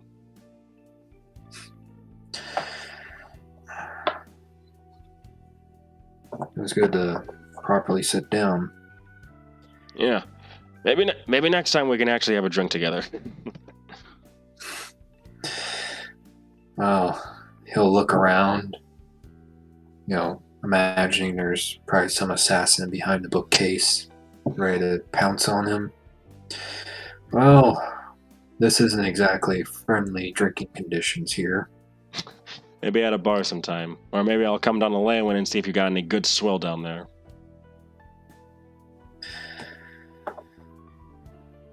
You say that, and I was about to tell you where the spare key was located at my house. Okay, Mr. Castleman, I'll keep an eye out for it. Man, I'm not gonna sleep in the castle all the time. I'm still gonna sleep in my treehouse. It's awesome. Noted.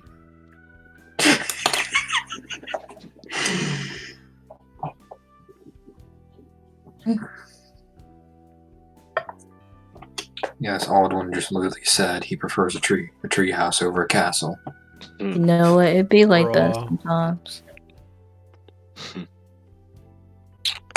Stay safe, you guys. Hope Aelar recovers well. If you need any help with those revenants, let me know and I'll be there. Oh, Thanks, man. You know, it's thank you.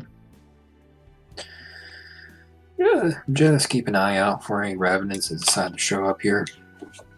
yeah, well. And I assume by this point you guys are probably heading towards the door. Yeah.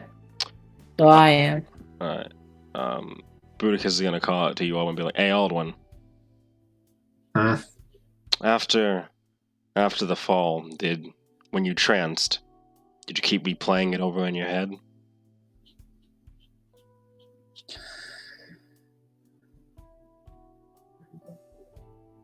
The first night I did. I did every night after that. Even if I normally slept. Still occurred. Did it ever go away? He'll nod his head side to side. With Corey and everyone around, all the Lions and everyone around, it kind of subsided a little bit. Still see it though. He downs another cup. Yes, you and I got something in common then.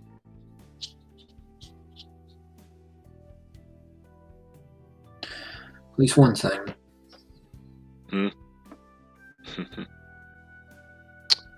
Take care, old one.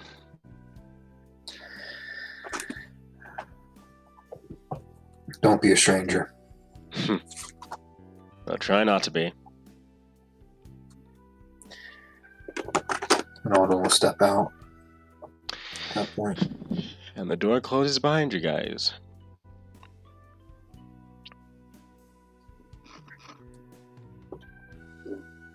Nice. Let's get. Aldo will make a beeline to get away from the manor. Good idea. But when he's a little bit further away, he'll look at Tate and ask, "So, what do you think of him?" He's pretty cool. Good thing you didn't do the petty stuff I recommended. He probably didn't deserve that now, since seems like he's changed. You know, I didn't know him, but Well, considering he's one of the few outside of the Lions, he's one of the few individuals I would have no problem going in on a suicide mission with.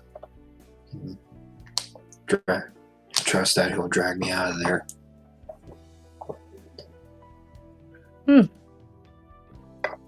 that's nice to know.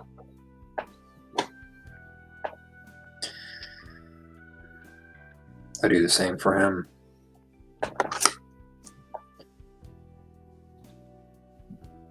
You know, I'm learning more about you, Aldwin.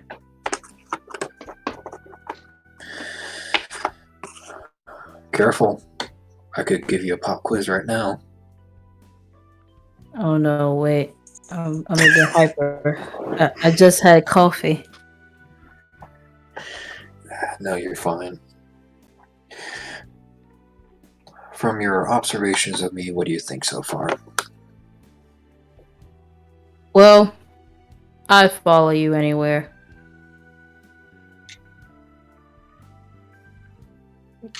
You seem like a good guy enough. And kind of down to earth as well, which comes rare when we're dealing with these type of people.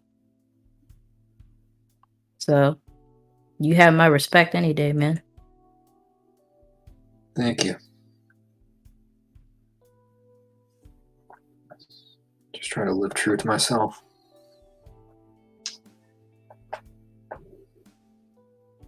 That's all we can do. He'll just nod.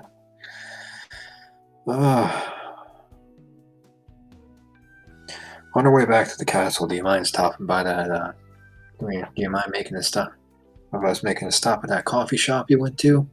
Or wherever you got your hyperactive drink from?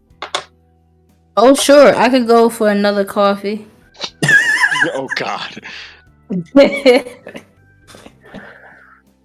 I'll get you a koozie. What have we unleashed? The coffee craze has begun. Coffee craze.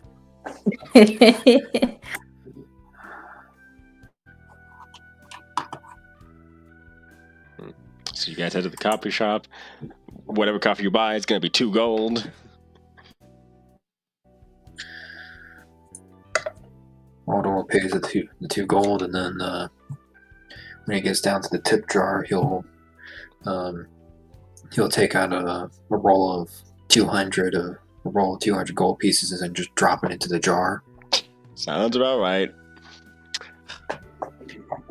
Nice. And with that, If guys, if anyone looks at him funny, he's just gonna go, "What?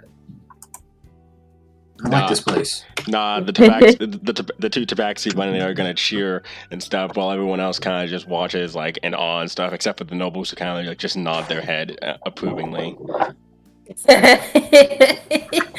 Nods approvingly.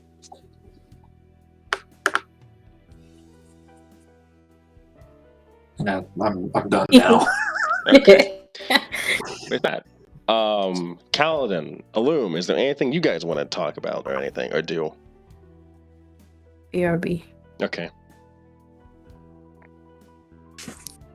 Well, Kaladin, is there anywhere in particular you would like to? I presume we would walk from our initial place of interaction in terms of from where you guys were playing chess to somewhere else if you had an idea of where to go to.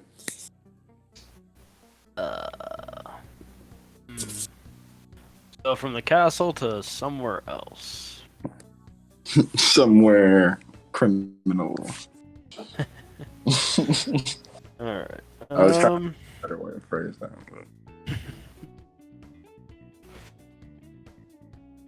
Keith, name a location. Criminal or above ground? We'll go criminal for this one, because why not?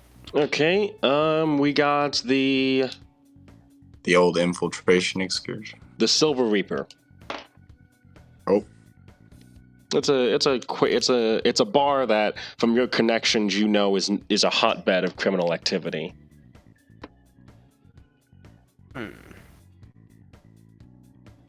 All right, let's get it done. For Kaladin. So, before we go there, what do you plan on doing? Well, I mean, depending on what you had in mind, we can either use it as a / what would work best in terms of time and whatnot. We can just use it as like a backdrop to have like a brief conversation about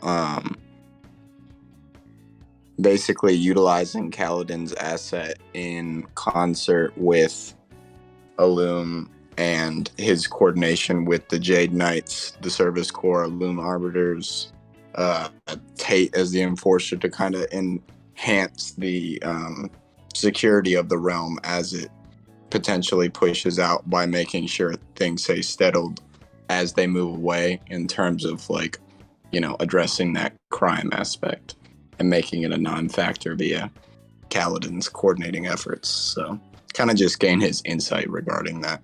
Or, if there's something specifically we can do in this area in terms of gaining information or influence in like logistical networks or whatever. I just don't know what avenue would be best in terms of the story. Whether it'd just be better to like brief conversation or like interact in terms of Well, world. we could snoop around and see if there's any big or notable events that are being planned. Sure.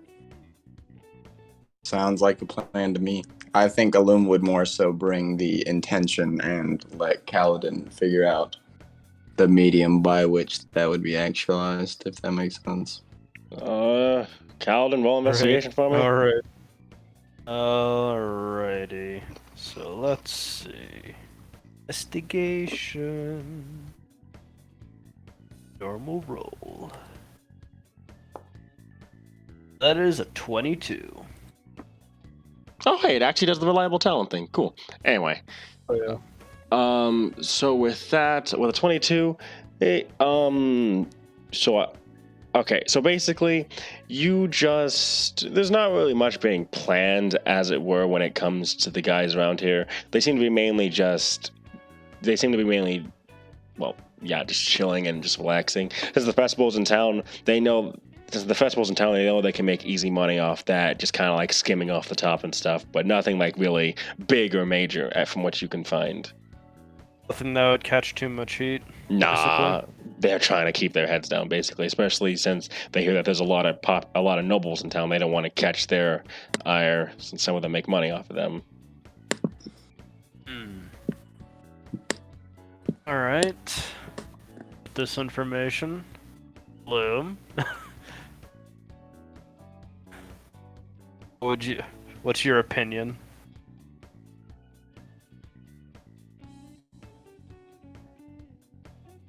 Let's try and canvas that way. Wait, what? Anti-corruption. Let's try and gain some. What exactly do you want to know? Basically, which nobles that we should try and help either,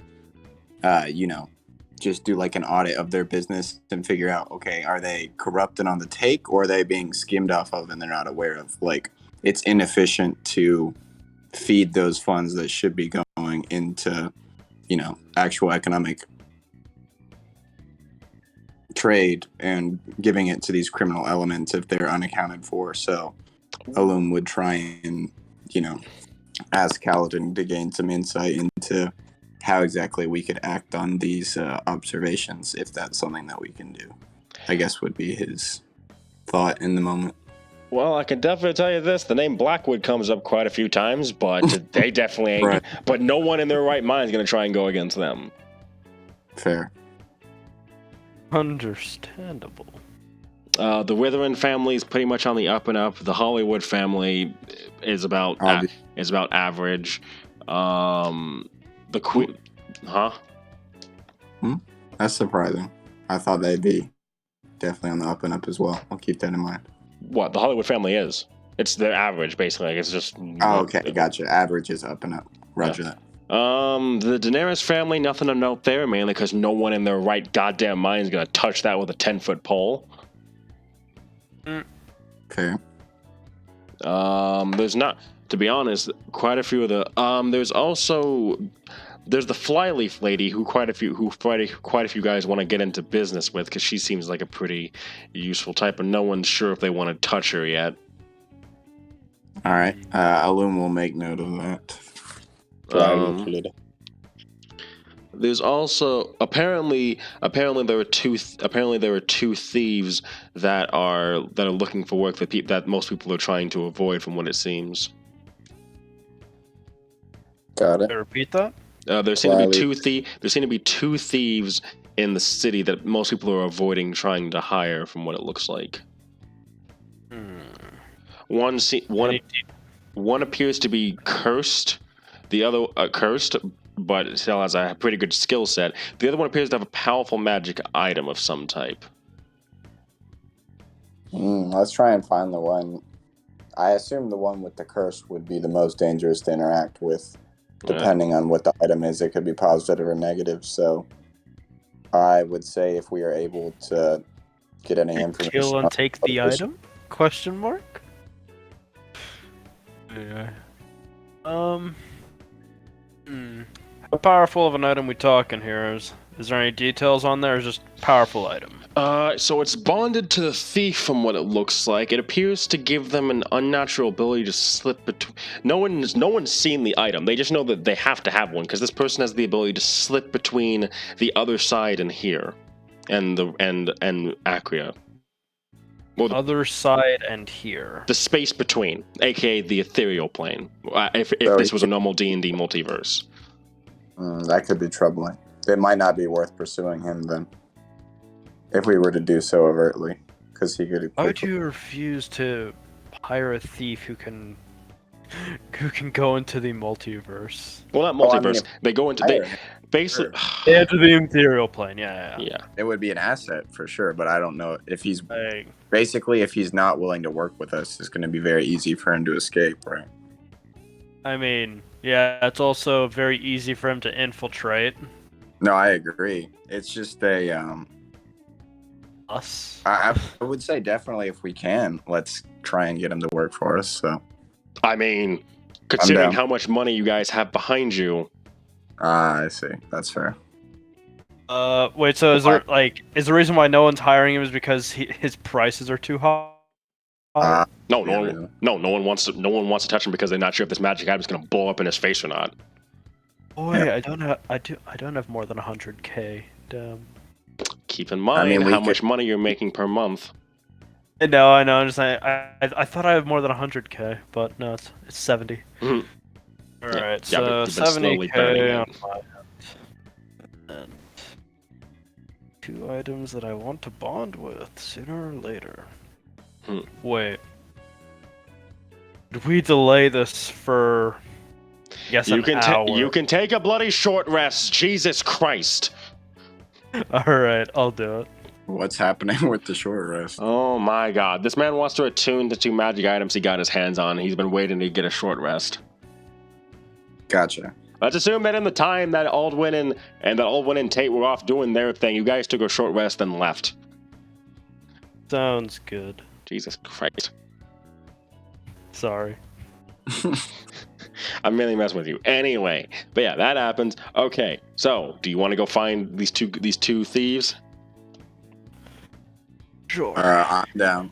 Okay. So either I can do that right now, and Okay. then I'll have to leave in a little bit, or I can try and basically, if someone else wants to go right now, I can try and.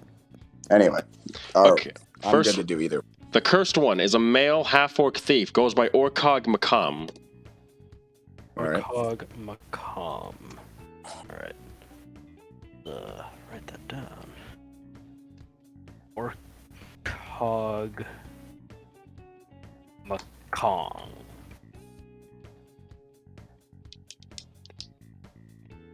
Usually see a half orc in the thief business, but interesting. The other one is Malvi Underborough. Halfling, non-binary. That's the one with the powerful magic item. I think What's that that's name? gonna be that would be our best possible, but at the same time, it's the higher of the 2 risks in terms of if we were to somehow mess up that negotiation and turn the power against us, if that makes sense. It's higher risk but higher benefit as well, I think. Alright, so, and then, powerful magic item. And what was her name again? I posted their name in general VC. I mean in VC chat. Oh, that's already here. Alright, copy and paste.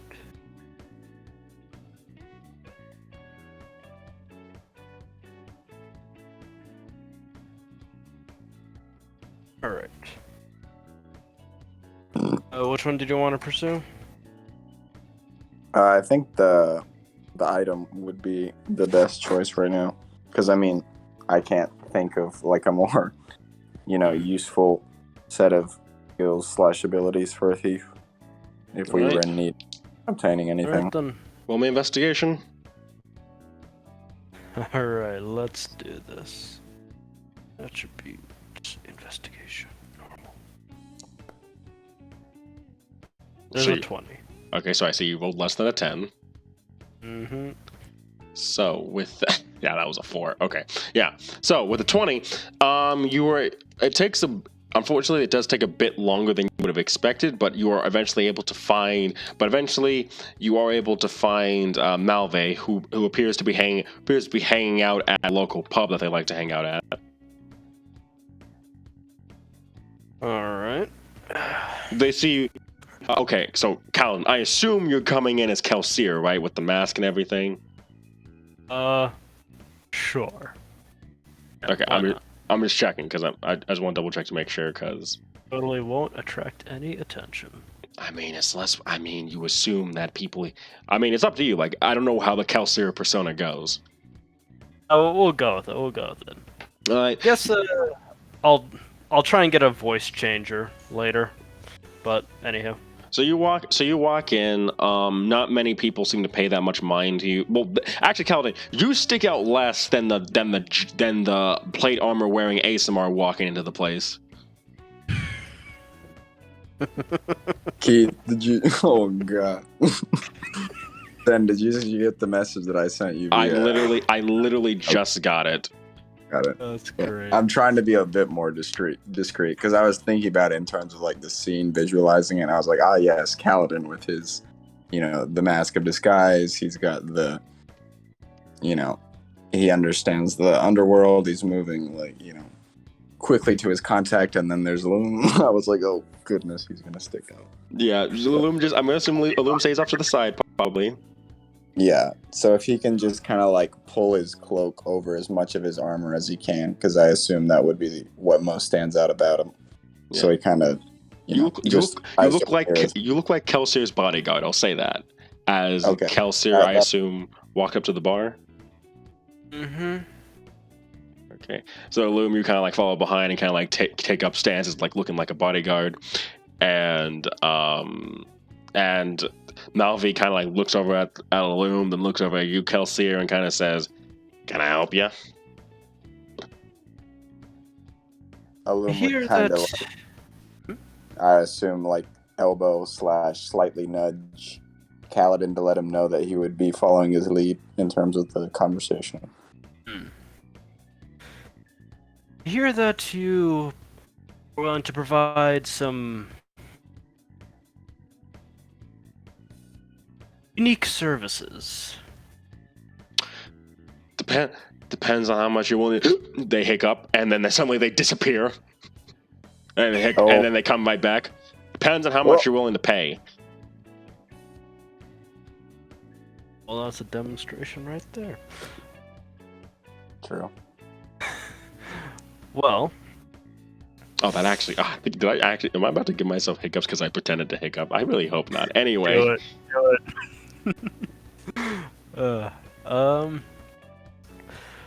Well... I was wondering if... Well...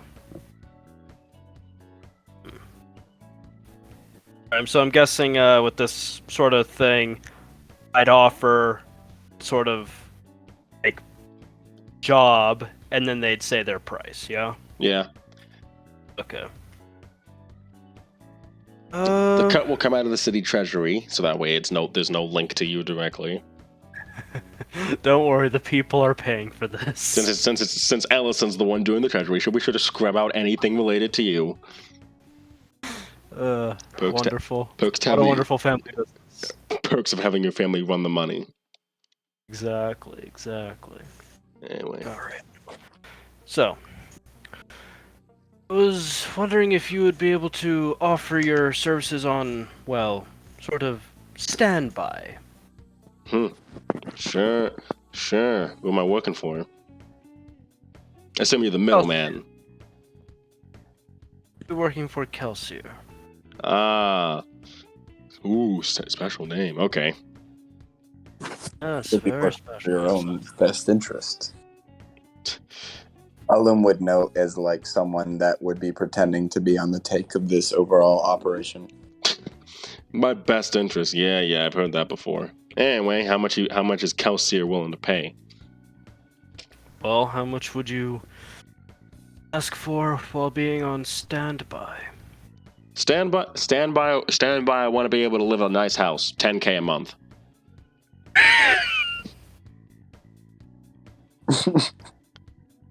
It might be easier to have him. Bro, that's like a fucking estate right there. Yeah, it might be easier to like give him a place at the castle or something like that in terms of like speak with someone about loaning out his quarters or something instead of paying him directly. Because it's not. I don't think it's known that Councilor operates outside of a castle. Yeah, But all right, let's see here. If What's the running rate on good house? Oh, sorry, what was that? I was about to say. Wait, are you trying to figure out how much certain buildings cost? Like, how much would a nice house cost on average, or at least to rent out? Give me a second. Give me a second. Let me look at the DMG because it actually talks about this. Alright. We have plenty of houses that we can rent out, right? That would be dope. No. Those are normal houses for people. He's asking for like an estate or something. He's asking for basically like a. Okay, when I mean a house, while it does apply to nobles and the like, I'm mainly doing that for flavor. What he's asking for is probably something that adventurers themselves would probably build. Like, give me a second, real quick. Building. Okay, there we go. Okay. Okay, so it would cost about. Okay, I'm gonna assume that the building cost I'm gonna take half of the building cost because it's already built. But for him, it's gonna cost. I'll take. Where is that at actually? It'll cost 5,000 to basically buy a noble estate and manor that already exists. About a fifth of the price to build it. The other 5,000 will just be for them to have, most likely. And that's per month, mind you. Yeah, that's a fucking steep price. Jesus Christ. You can try and talk them down. You bet your ass I will. You bet your ass I'm gonna try and talk him down. All right, what are you saying? All right, so. Oh. Good, nice house by their standard would be 5,000, along with another 5,000 to just do whatever. Alright. House would be covered for, and I wonder how good 5,000 a month would be. I guess screw it, why not? So what are you saying? Building a manor and estate costs 25K. Mm-hmm. Alright. Okay. Because he was asking how much it would cost to build. I'm like, building it yourself would cost less money than would cost more money than buying one. Oh, okay. Alright. So yeah, we're buying an estate here. We're not gonna build it. Okay. Alright, so Have to cut down on the monthly costs if we can. Because, I mean, I assume that it would be in our best interest to try and set up some kind of a residence that we can do this again at, in terms of if we were to try and sponsor or host someone else in the future if this person no longer wanted to work for us or something like that. Like, once the job's done, that kind of thing. Alright, so basically a contract, like, alright, as long as you work for us, you get to live in this nice fancy schmancy house. Yeah, exactly. And like part of the deal, right? They can be like a special, like, you can only live here while you're doing whatever certain work. So, could also be a bad thing, like, oh, well, if I don't want to work for you, then I'll just be homeless, and then I'll just vamp out and adios, along with some other stuff, right, Keith? That's what you're thinking, but okay, alright. I think it's, I don't know. I think it would be a decent investment idea, at least, to see if that would work out. Obviously, I think Kaladin would more so be the final say on if that was a good idea or not, in terms of that as a way of enticing potential, let's say, employees. We'll purchase the noble house along with 5K a month. That is as much as I'm willing to go. And should you stop working for us, then... Oh, you can kiss that house goodbye. Alright. Yes, yeah, sure. Well, I don't Screw think you have to phrase it like that. I could think it can be more of while you work for us and maybe as a potential, you know, your employment, if things go really well, you know, you get the estate, but, you know, if you terminate what's within the contract, then we can no longer let you stay here kind of thing. But it's just like, all right, we're taking your house. Like the bank. We'll get you a nice house per your standards. And you'll be paid 5,000 a month. While you are being on the payroll, you'll be able to keep the house. Alright. And if, things may come about.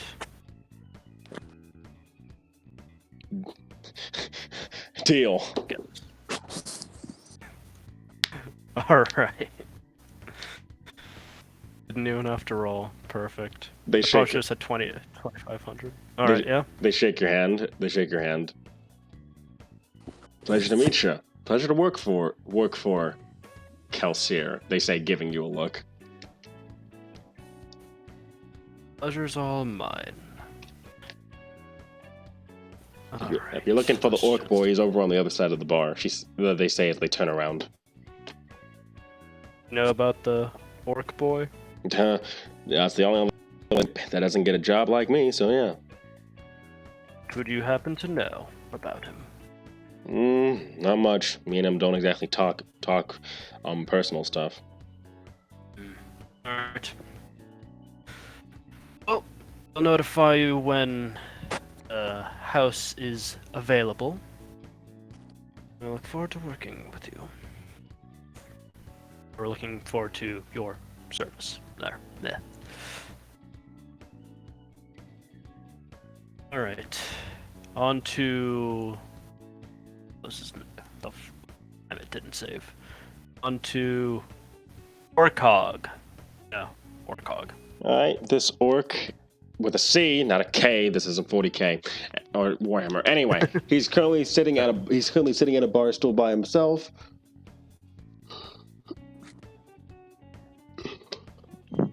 At a booth by himself. I mean, do you walk over to him? Yeah. Mm-hmm. Right. He's just sitting there nursing a drink. Looks up. What do you want? I hear you've been looking for a potential employer. Yeah, that's an understatement.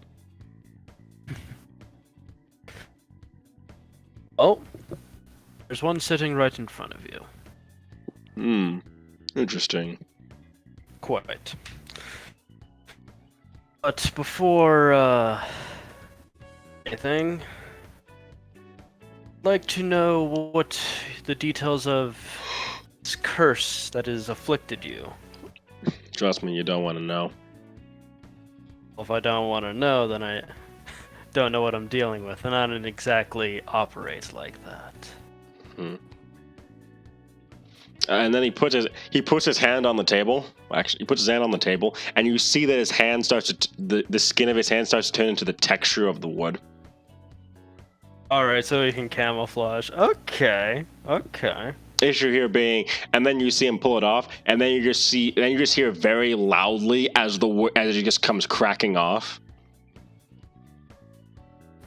Off the table, or is his arm turned into wood? His arm turns back to normal, but you hear the wood cracking very loudly as it peels off of him. Okay. So he can camouflage, but it's loud as hell when it comes off. Yeah. And he will add that not even a silence spell can hide it.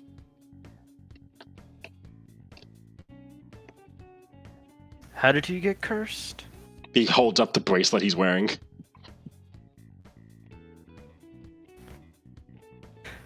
Alright.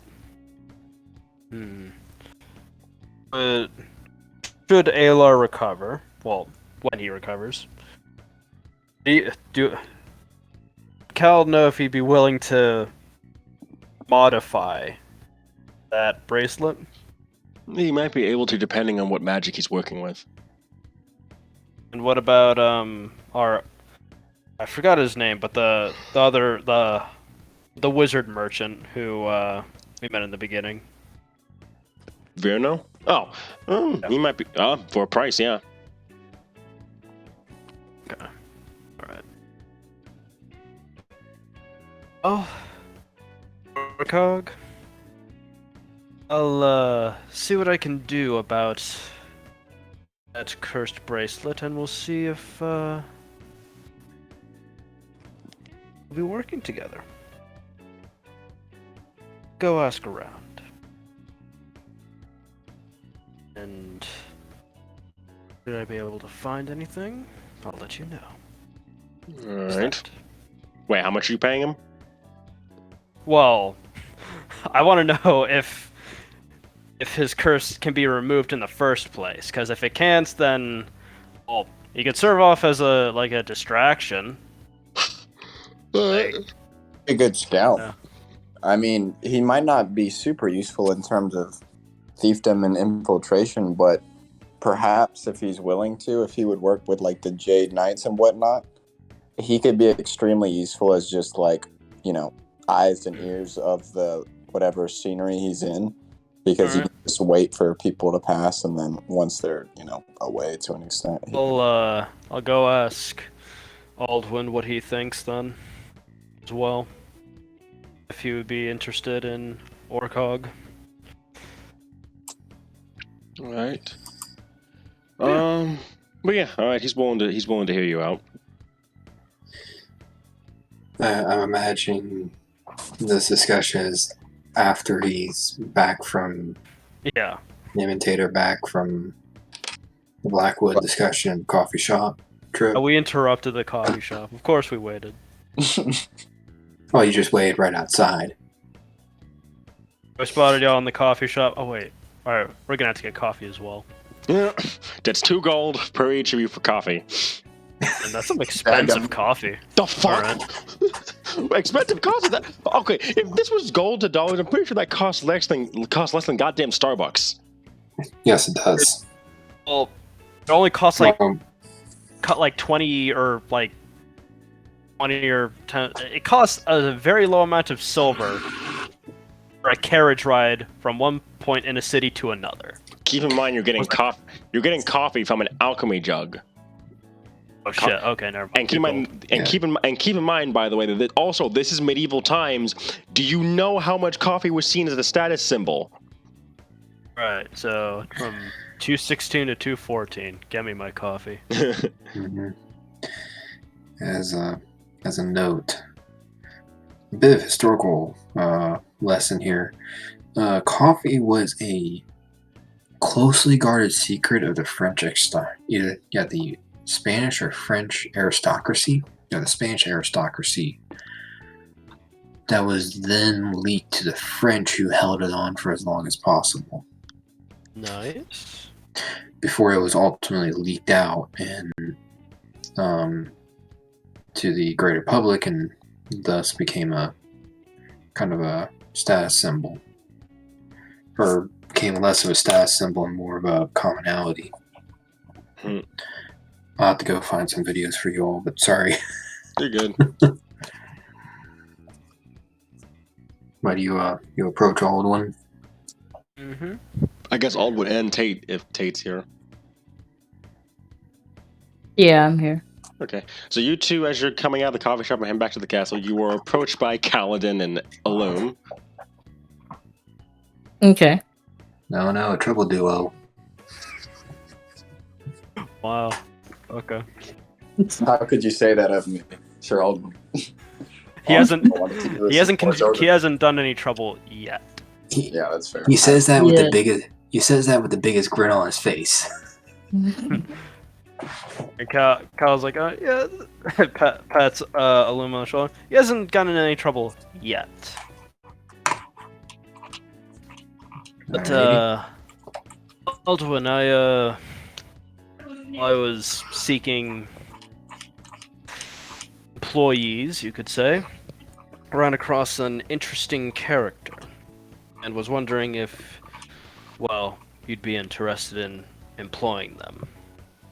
The gist is a half-orc thief who is cursed, has a cursed bracelet, which allows him to basically camouflage into his surroundings. The problem is, what I've seen, he has to touch what he wants to camouflage into, and once he breaks contact, then it makes a very loud sound associated to what he camouflaged with. So if it's wood, it's like a very loud creak. And with stone, it'll probably be a loud cracking. Maybe a small explosion. I don't know about explosion, but just loud sound. Alum would make mention of how even if a certain aspect of his operation within that capacity could be disruptive, his potential at the other times could be so useful that it would outweigh that. And he would kind of like, I guess you could say in his posture, he would kind of try and seek a little bit of like consideration from Aldwin, because he knows that like he's not super stealthy in terms of all aspects, but he's like useful in combat, so he's trying to like show that, you know, he's trying to empathize with our potential employee, if that makes sense. He's like, oh well, he's not stealthy all the time, but you know, he can hide and then wait till they pass, if that makes sense. So he thinks he could be a useful scout or something. Trying to advocate for his non-stealthy, but, you know, larger friends. Big guys can be stealthy too. He'll nod. Alrighty. I would say set up a meeting, but something tells me he likes to stay undercover and not be close to Yume Commotions to Tate or him and himself. Symbols of authority. Mainly him. He points over to Tate, just kind of mess. You know, like. Yes. That is understandable. But I can see if I can arrange little. Well, all right, Keith. Based from what I've talked to with this guy, I have you make the impression that he would not really want to meet with someone such as Tate or Aldwin. He's underbelly work. He probably wants to keep it that way. All right then. Just wanted to confirm. All right. It's mainly because it's easier to keep things simple and make sure that he actually gets to keep his gold. Ironic. He gets to keep his gold in the underground. Mm. All right. See if I can set up a meeting, but based off what you've heard, what are your thoughts?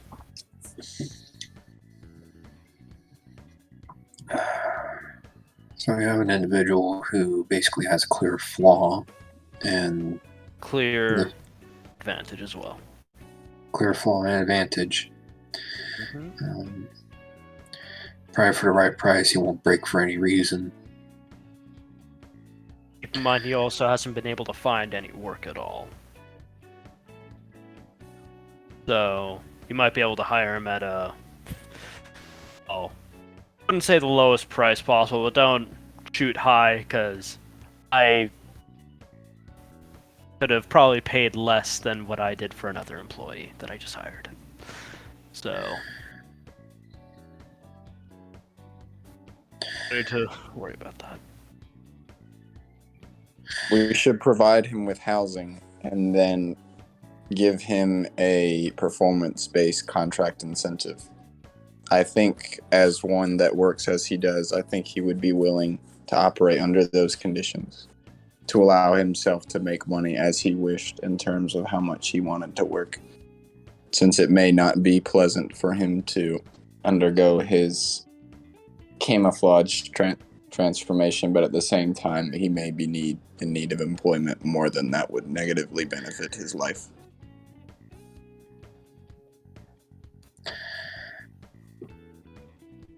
Well, you two are the ones that talked to him, so let me pitch you guys an idea. We give him a hideout to work out of. You know, basically a place of operation.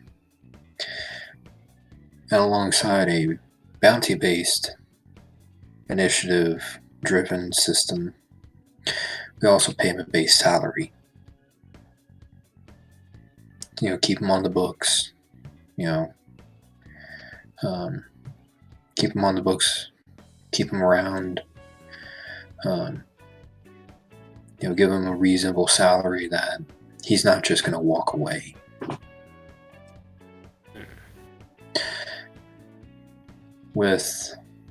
And that, you know, we still give him jobs, and under normal circumstances the salary will cover the jobs, but if he does exceptionally well or finds something that is interesting to us, we make sure we give him a hefty bonus. You know, enough for him to throw in his bank account and let either blow on a big old shindig with his fellow criminal buddies, or let him save for himself for a rainy day. How's that sound? I think he'd water at the mouth for that. Then again, what do I know? Tate, what are your thoughts? No, I agree. I don't really have much to say either, so I'm gonna just go with the flow. Devil's advocate here, but would you feel comfortable having a individual like him on our payroll?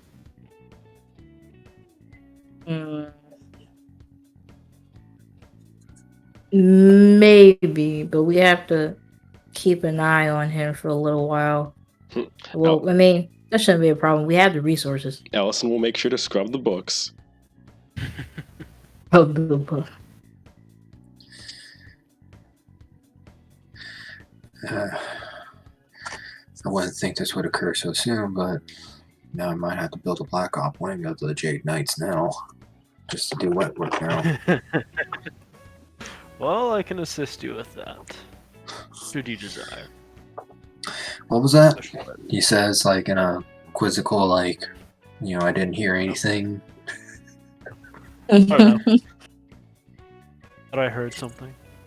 You know, that's Alden's way of saying, yes, go ahead and, you know, when stuff cools down, let's talk about that. Sounds good.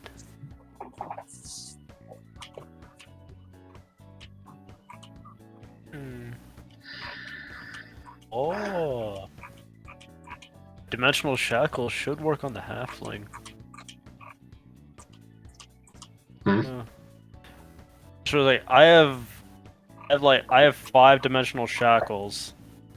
Prevent what was it? Any method of extra dimensional movement. Such as teleportation or moving to a different plane of existence. So things required to if it comes down to it, then be able to do something about it. Just thinking in my head.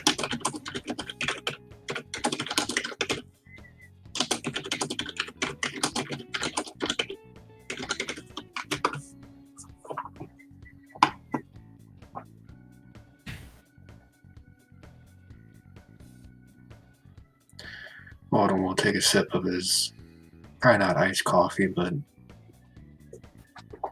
coffee with cream and sugar and the whole 9 yards to cut through the bitterness.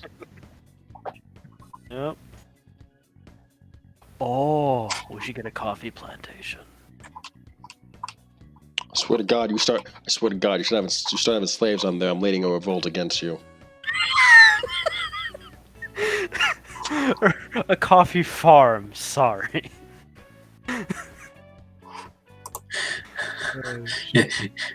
Did Calvin say that out loud? No. Okay. Later, when we can actually purchase some grain or some coffee beans to grow. Just like hire some people like, hey, want to grow this for us? Thanks. Or something, I don't know. It might be easier just to ask the people in the coffee shop here to open up a franchise in Leowen. That also works. Lou, we don't get a say in that because slavery will exist anywhere. Because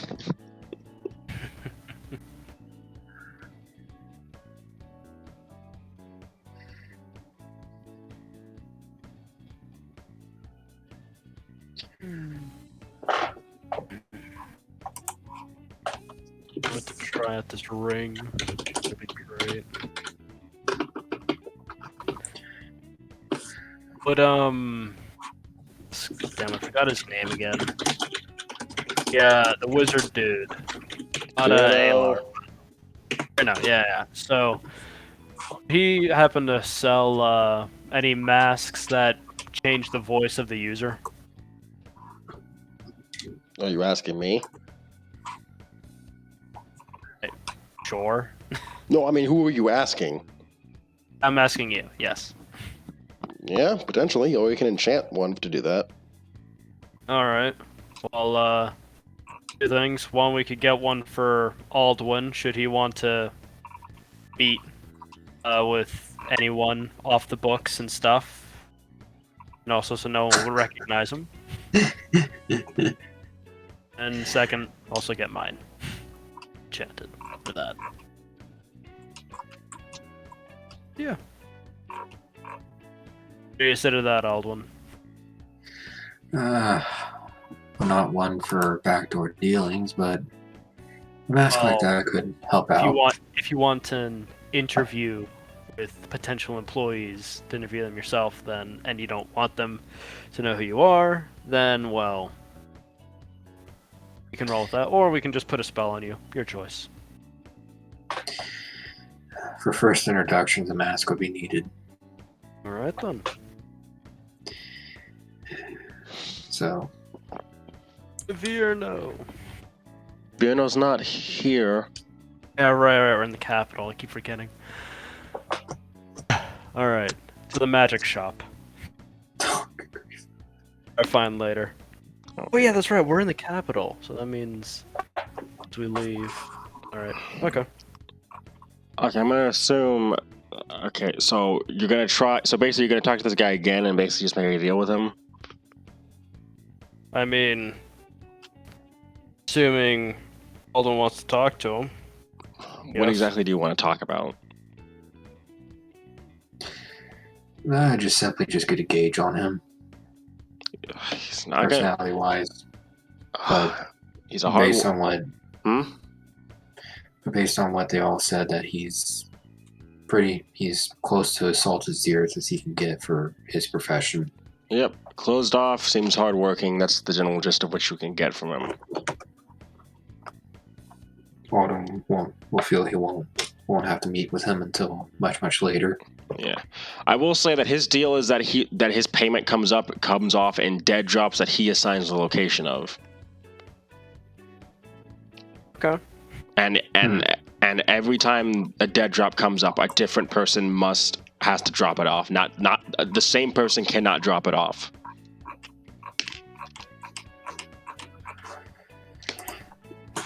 Well, that means we have a limited amount of dead drops that we can do. Or you basically space it out. You basically space it out to where enough of them do it in a far enough amount of time that they forget. Yeah. Also, yeah. Or you could just do disguise person or disguise self. Do you really want to lie to this guy? I mean, if we don't have any more employees, but yeah, I know.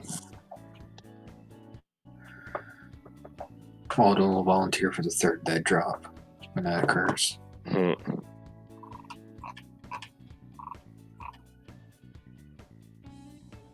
Lord himself is delivering money to one of his employees. Dedicated.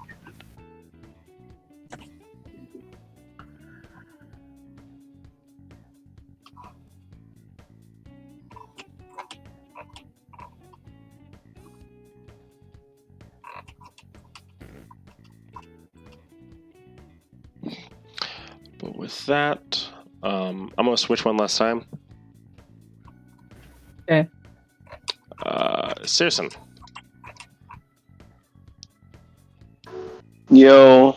Okay, so by this point, an hour has definitely passed, and Spiro Oh shit. Yeah. and Spiro is soon done with his healing of Aelar. Oh, that's great. Is he alright? Like, is his eyes alright? I don't know what to ask. Is he alive? Is he awake? Oh my Oh god. goodness. No. So he slowly wakes up, but when he does wake up, you see that he has the same exact eyes as Spiro for a second before he blinks, and they're back to normal.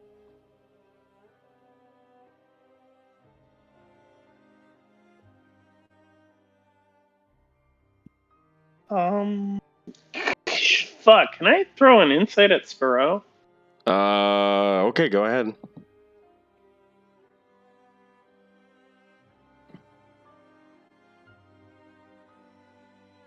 Let's see here.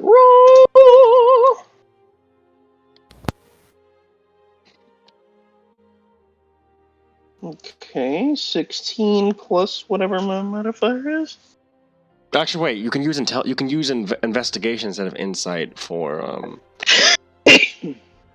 Yeah, which that must make it a plus 8. So 24. investigation is actually a +5 apparently. Not proficient? Either wait. It seems like you're missing a proficiency. Whatever. Bruh. That'll make it a +9 then if you're proficient in it anyway. Alright. Oh, okay. So that makes it a what?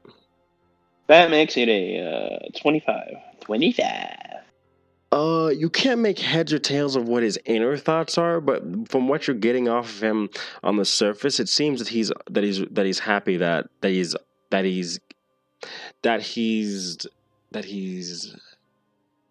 all right with the fact that Aelar is healed and awake. Yeah, I was mainly inciting that he's happy that Aelar's awake, or he's happy that something else happened. Nope, he just seems all right that Aelar is awake from what you're getting at the surface. I'm too blinded by now. I'm just gonna go and hug him. You gotta wake up slowly. And then he sort of, you see him basically lapse between, he basically lapsed into Elvish for a moment asking, where am I basically asking, because I think you know Elvish, don't you? I'm not too sure. Yes, you know Elvish, so yeah, you can understand what he's saying. Great. And then you hear Spiro say in that language that he spoke to Evelyn in, he says something to him, and Aelar slowly blinks as he realizes, like, oh, I guess I am back in the castle. And then he looks over and sees you hugging him. He says, did I pass out? You due to poison, yes. Oh, that's why everything hurts. I'll get off and I'll stop hugging him. That didn't cause anything, but thank you for that. He says he slowly sits up. Goodness. And Spiro says, "You're lucky that my friend was able to reach your friends and convince them to find me. Otherwise, that poison would have done quite a number on you." Oh. However, I have reason to believe that was not necessarily why you came and looked for him. No, it was. It was mainly to protect him from Ares' machinations while he's disposed of for now. And then Aelar kind of like rubs his head slightly before he kind of like looks up and he says, "That's never been the case with you usually." Well, sometimes things change, so.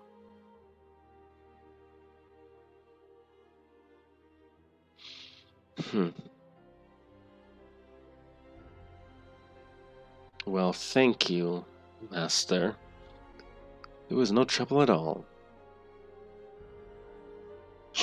Now, I suppose it's best that I'm on my way then, since you're healed. Sparrow says as he kind of like starts walking towards the door. Wait, He looks back. you sent, well, whoever she is out there, just because you knew that he'd be hurt to the point that you would need to help him? No, I sent Evelyn here to pretend. I sent Evelyn to Aelar to try and stop the revenants from getting to him. If failing that, to make sure that he was uninjured. Evelyn, and if he was, make a decision that would best aid him, which in this case was finding me.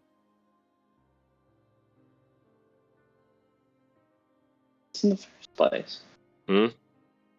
Well, he wasn't like anywhere near there, right? Who, Ares? Or Sparrow? No, Sparrow. Nope. Sparrow wasn't anywhere. Yeah, Sparrow was off in his own pocket dimension, from which you can tell. Wow. What about Evelyn? What do you mean? Oh, no, you never. No, you were here in the city before the So attack. how did you know about the revenants in the first place? Because. Okay, okay, something. He then looks back at you. Because I knew that because one of the last things Ares did before he went off to Leowen was to let revenants know where Aelar was. And since revenants can track their target from across anywhere, they knew where to look for him. And I had a feeling that when eventually I heard that he was in the capital, I had a feeling that they might head that way too. Thus better to head them off with Evelyn than anything else. Before you go, I'd like to make one proposal real quick. I may once again need your help. It is merely not words that help with such issues.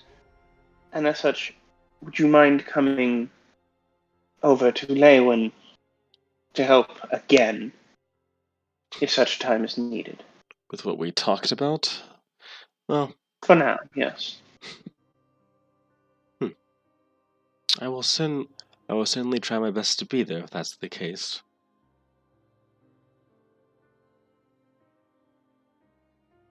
All right. And thank you for everything. He nods. Take care. And then he looks at Aelar and he says something in that language again, and Aelar responds back in the same language. For Sparrow simply nods and leaves. He opens the door and says, "Well, Evelyn, best we be off." Good. And then they start speaking in that language again to each other before they shut the door behind them. Can he hear us? Can he hear us? Are you asking Aelar this? Yes. Aelar, probably not. I know, despite the fact that that this is built on the ruins of my castle, it still has the nice enchantment of stopping eavesdroppers. Can you check real quick? He gets up, struggling a little bit before he walks over. Checks. No one's there. Right. What was the language he was speaking? He was speaking in the eternal tongue. He says he slightly stretches his arms out. It's a language that And what did he say? He asked if I was all right when I first woke up. Told me where I was as well. And then he said that he and I would speak later, which I can hazard a guess that he wants to talk about things. And what did you say? I said very well, and take care to him. I didn't have much else to say. That's all. Didn't have much else to say Right. to him in that regard. I haven't seen the man in over 40 years, and he didn't come to help me in my hour of need, so I don't have much to say to him. All right. And don't be upset by the questioning. It's not that I don't trust you. It's that I don't trust him. Mila sits back down on the bed. At first I thought I could trust him, then that turned out to not be the case.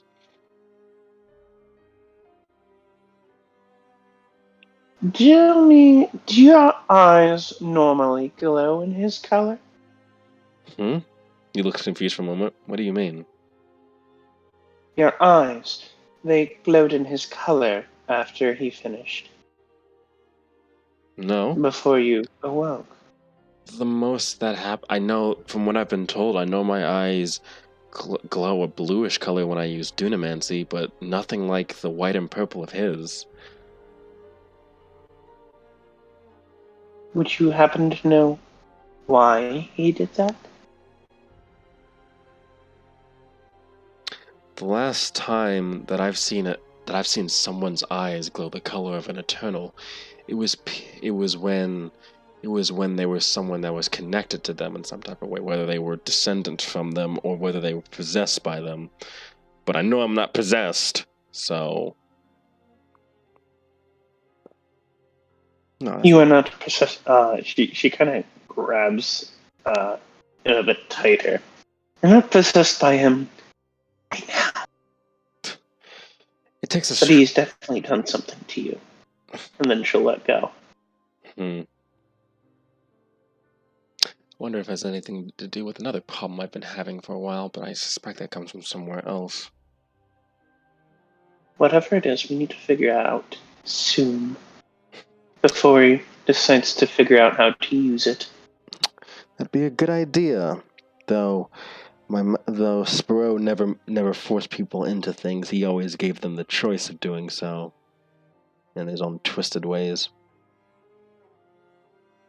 I need you to tell me as much as you can about Spiro. Not here. When we get back.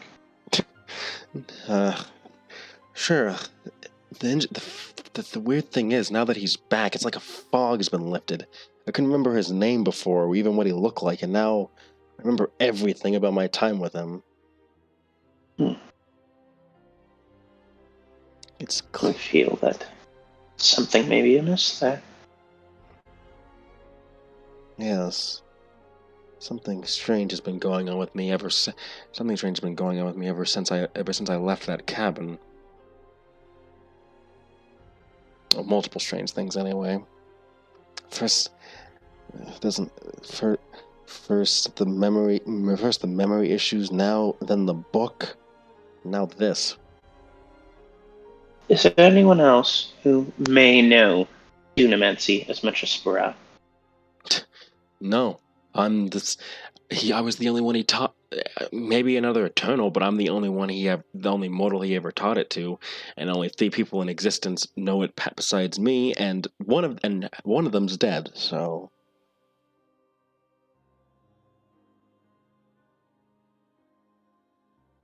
She'll nod, calm down a bit. Well, I think we should see the others. Yeah. How long was I out for exactly? 2 hours. Jeez. The Revenants, were they dealt with? Yes. It's only a matter of time before they come back, I assume. I have an idea if they do come back. You may not like it as well, though. What's the idea exactly?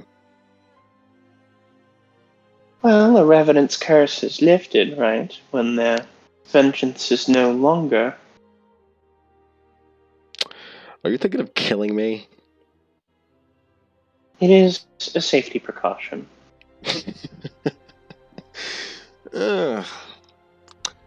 That's a thought. That's a thought that I had for a moment. It's a smart one, at the very least. wouldn't know how I felt if I carried through with that. She smiles. He smiles back. Yes, I'm sure that you've seen me almost die or appear to die enough as it is. I think that's enough for 1 month. I'm sure. Too bad that ruined the festival, though. Was nice. Right. Festivals.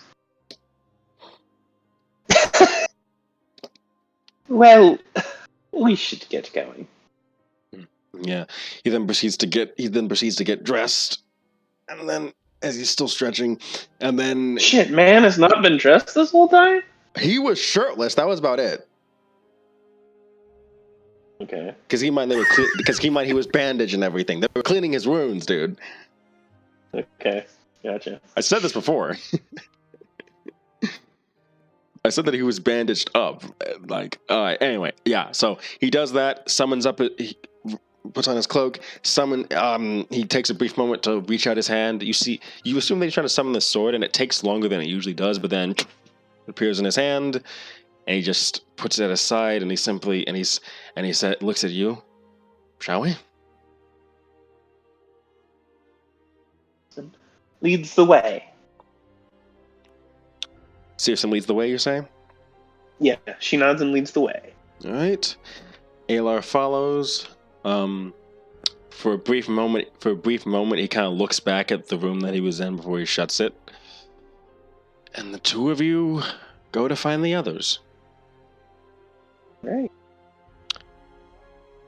And that's where I'm going to end this session.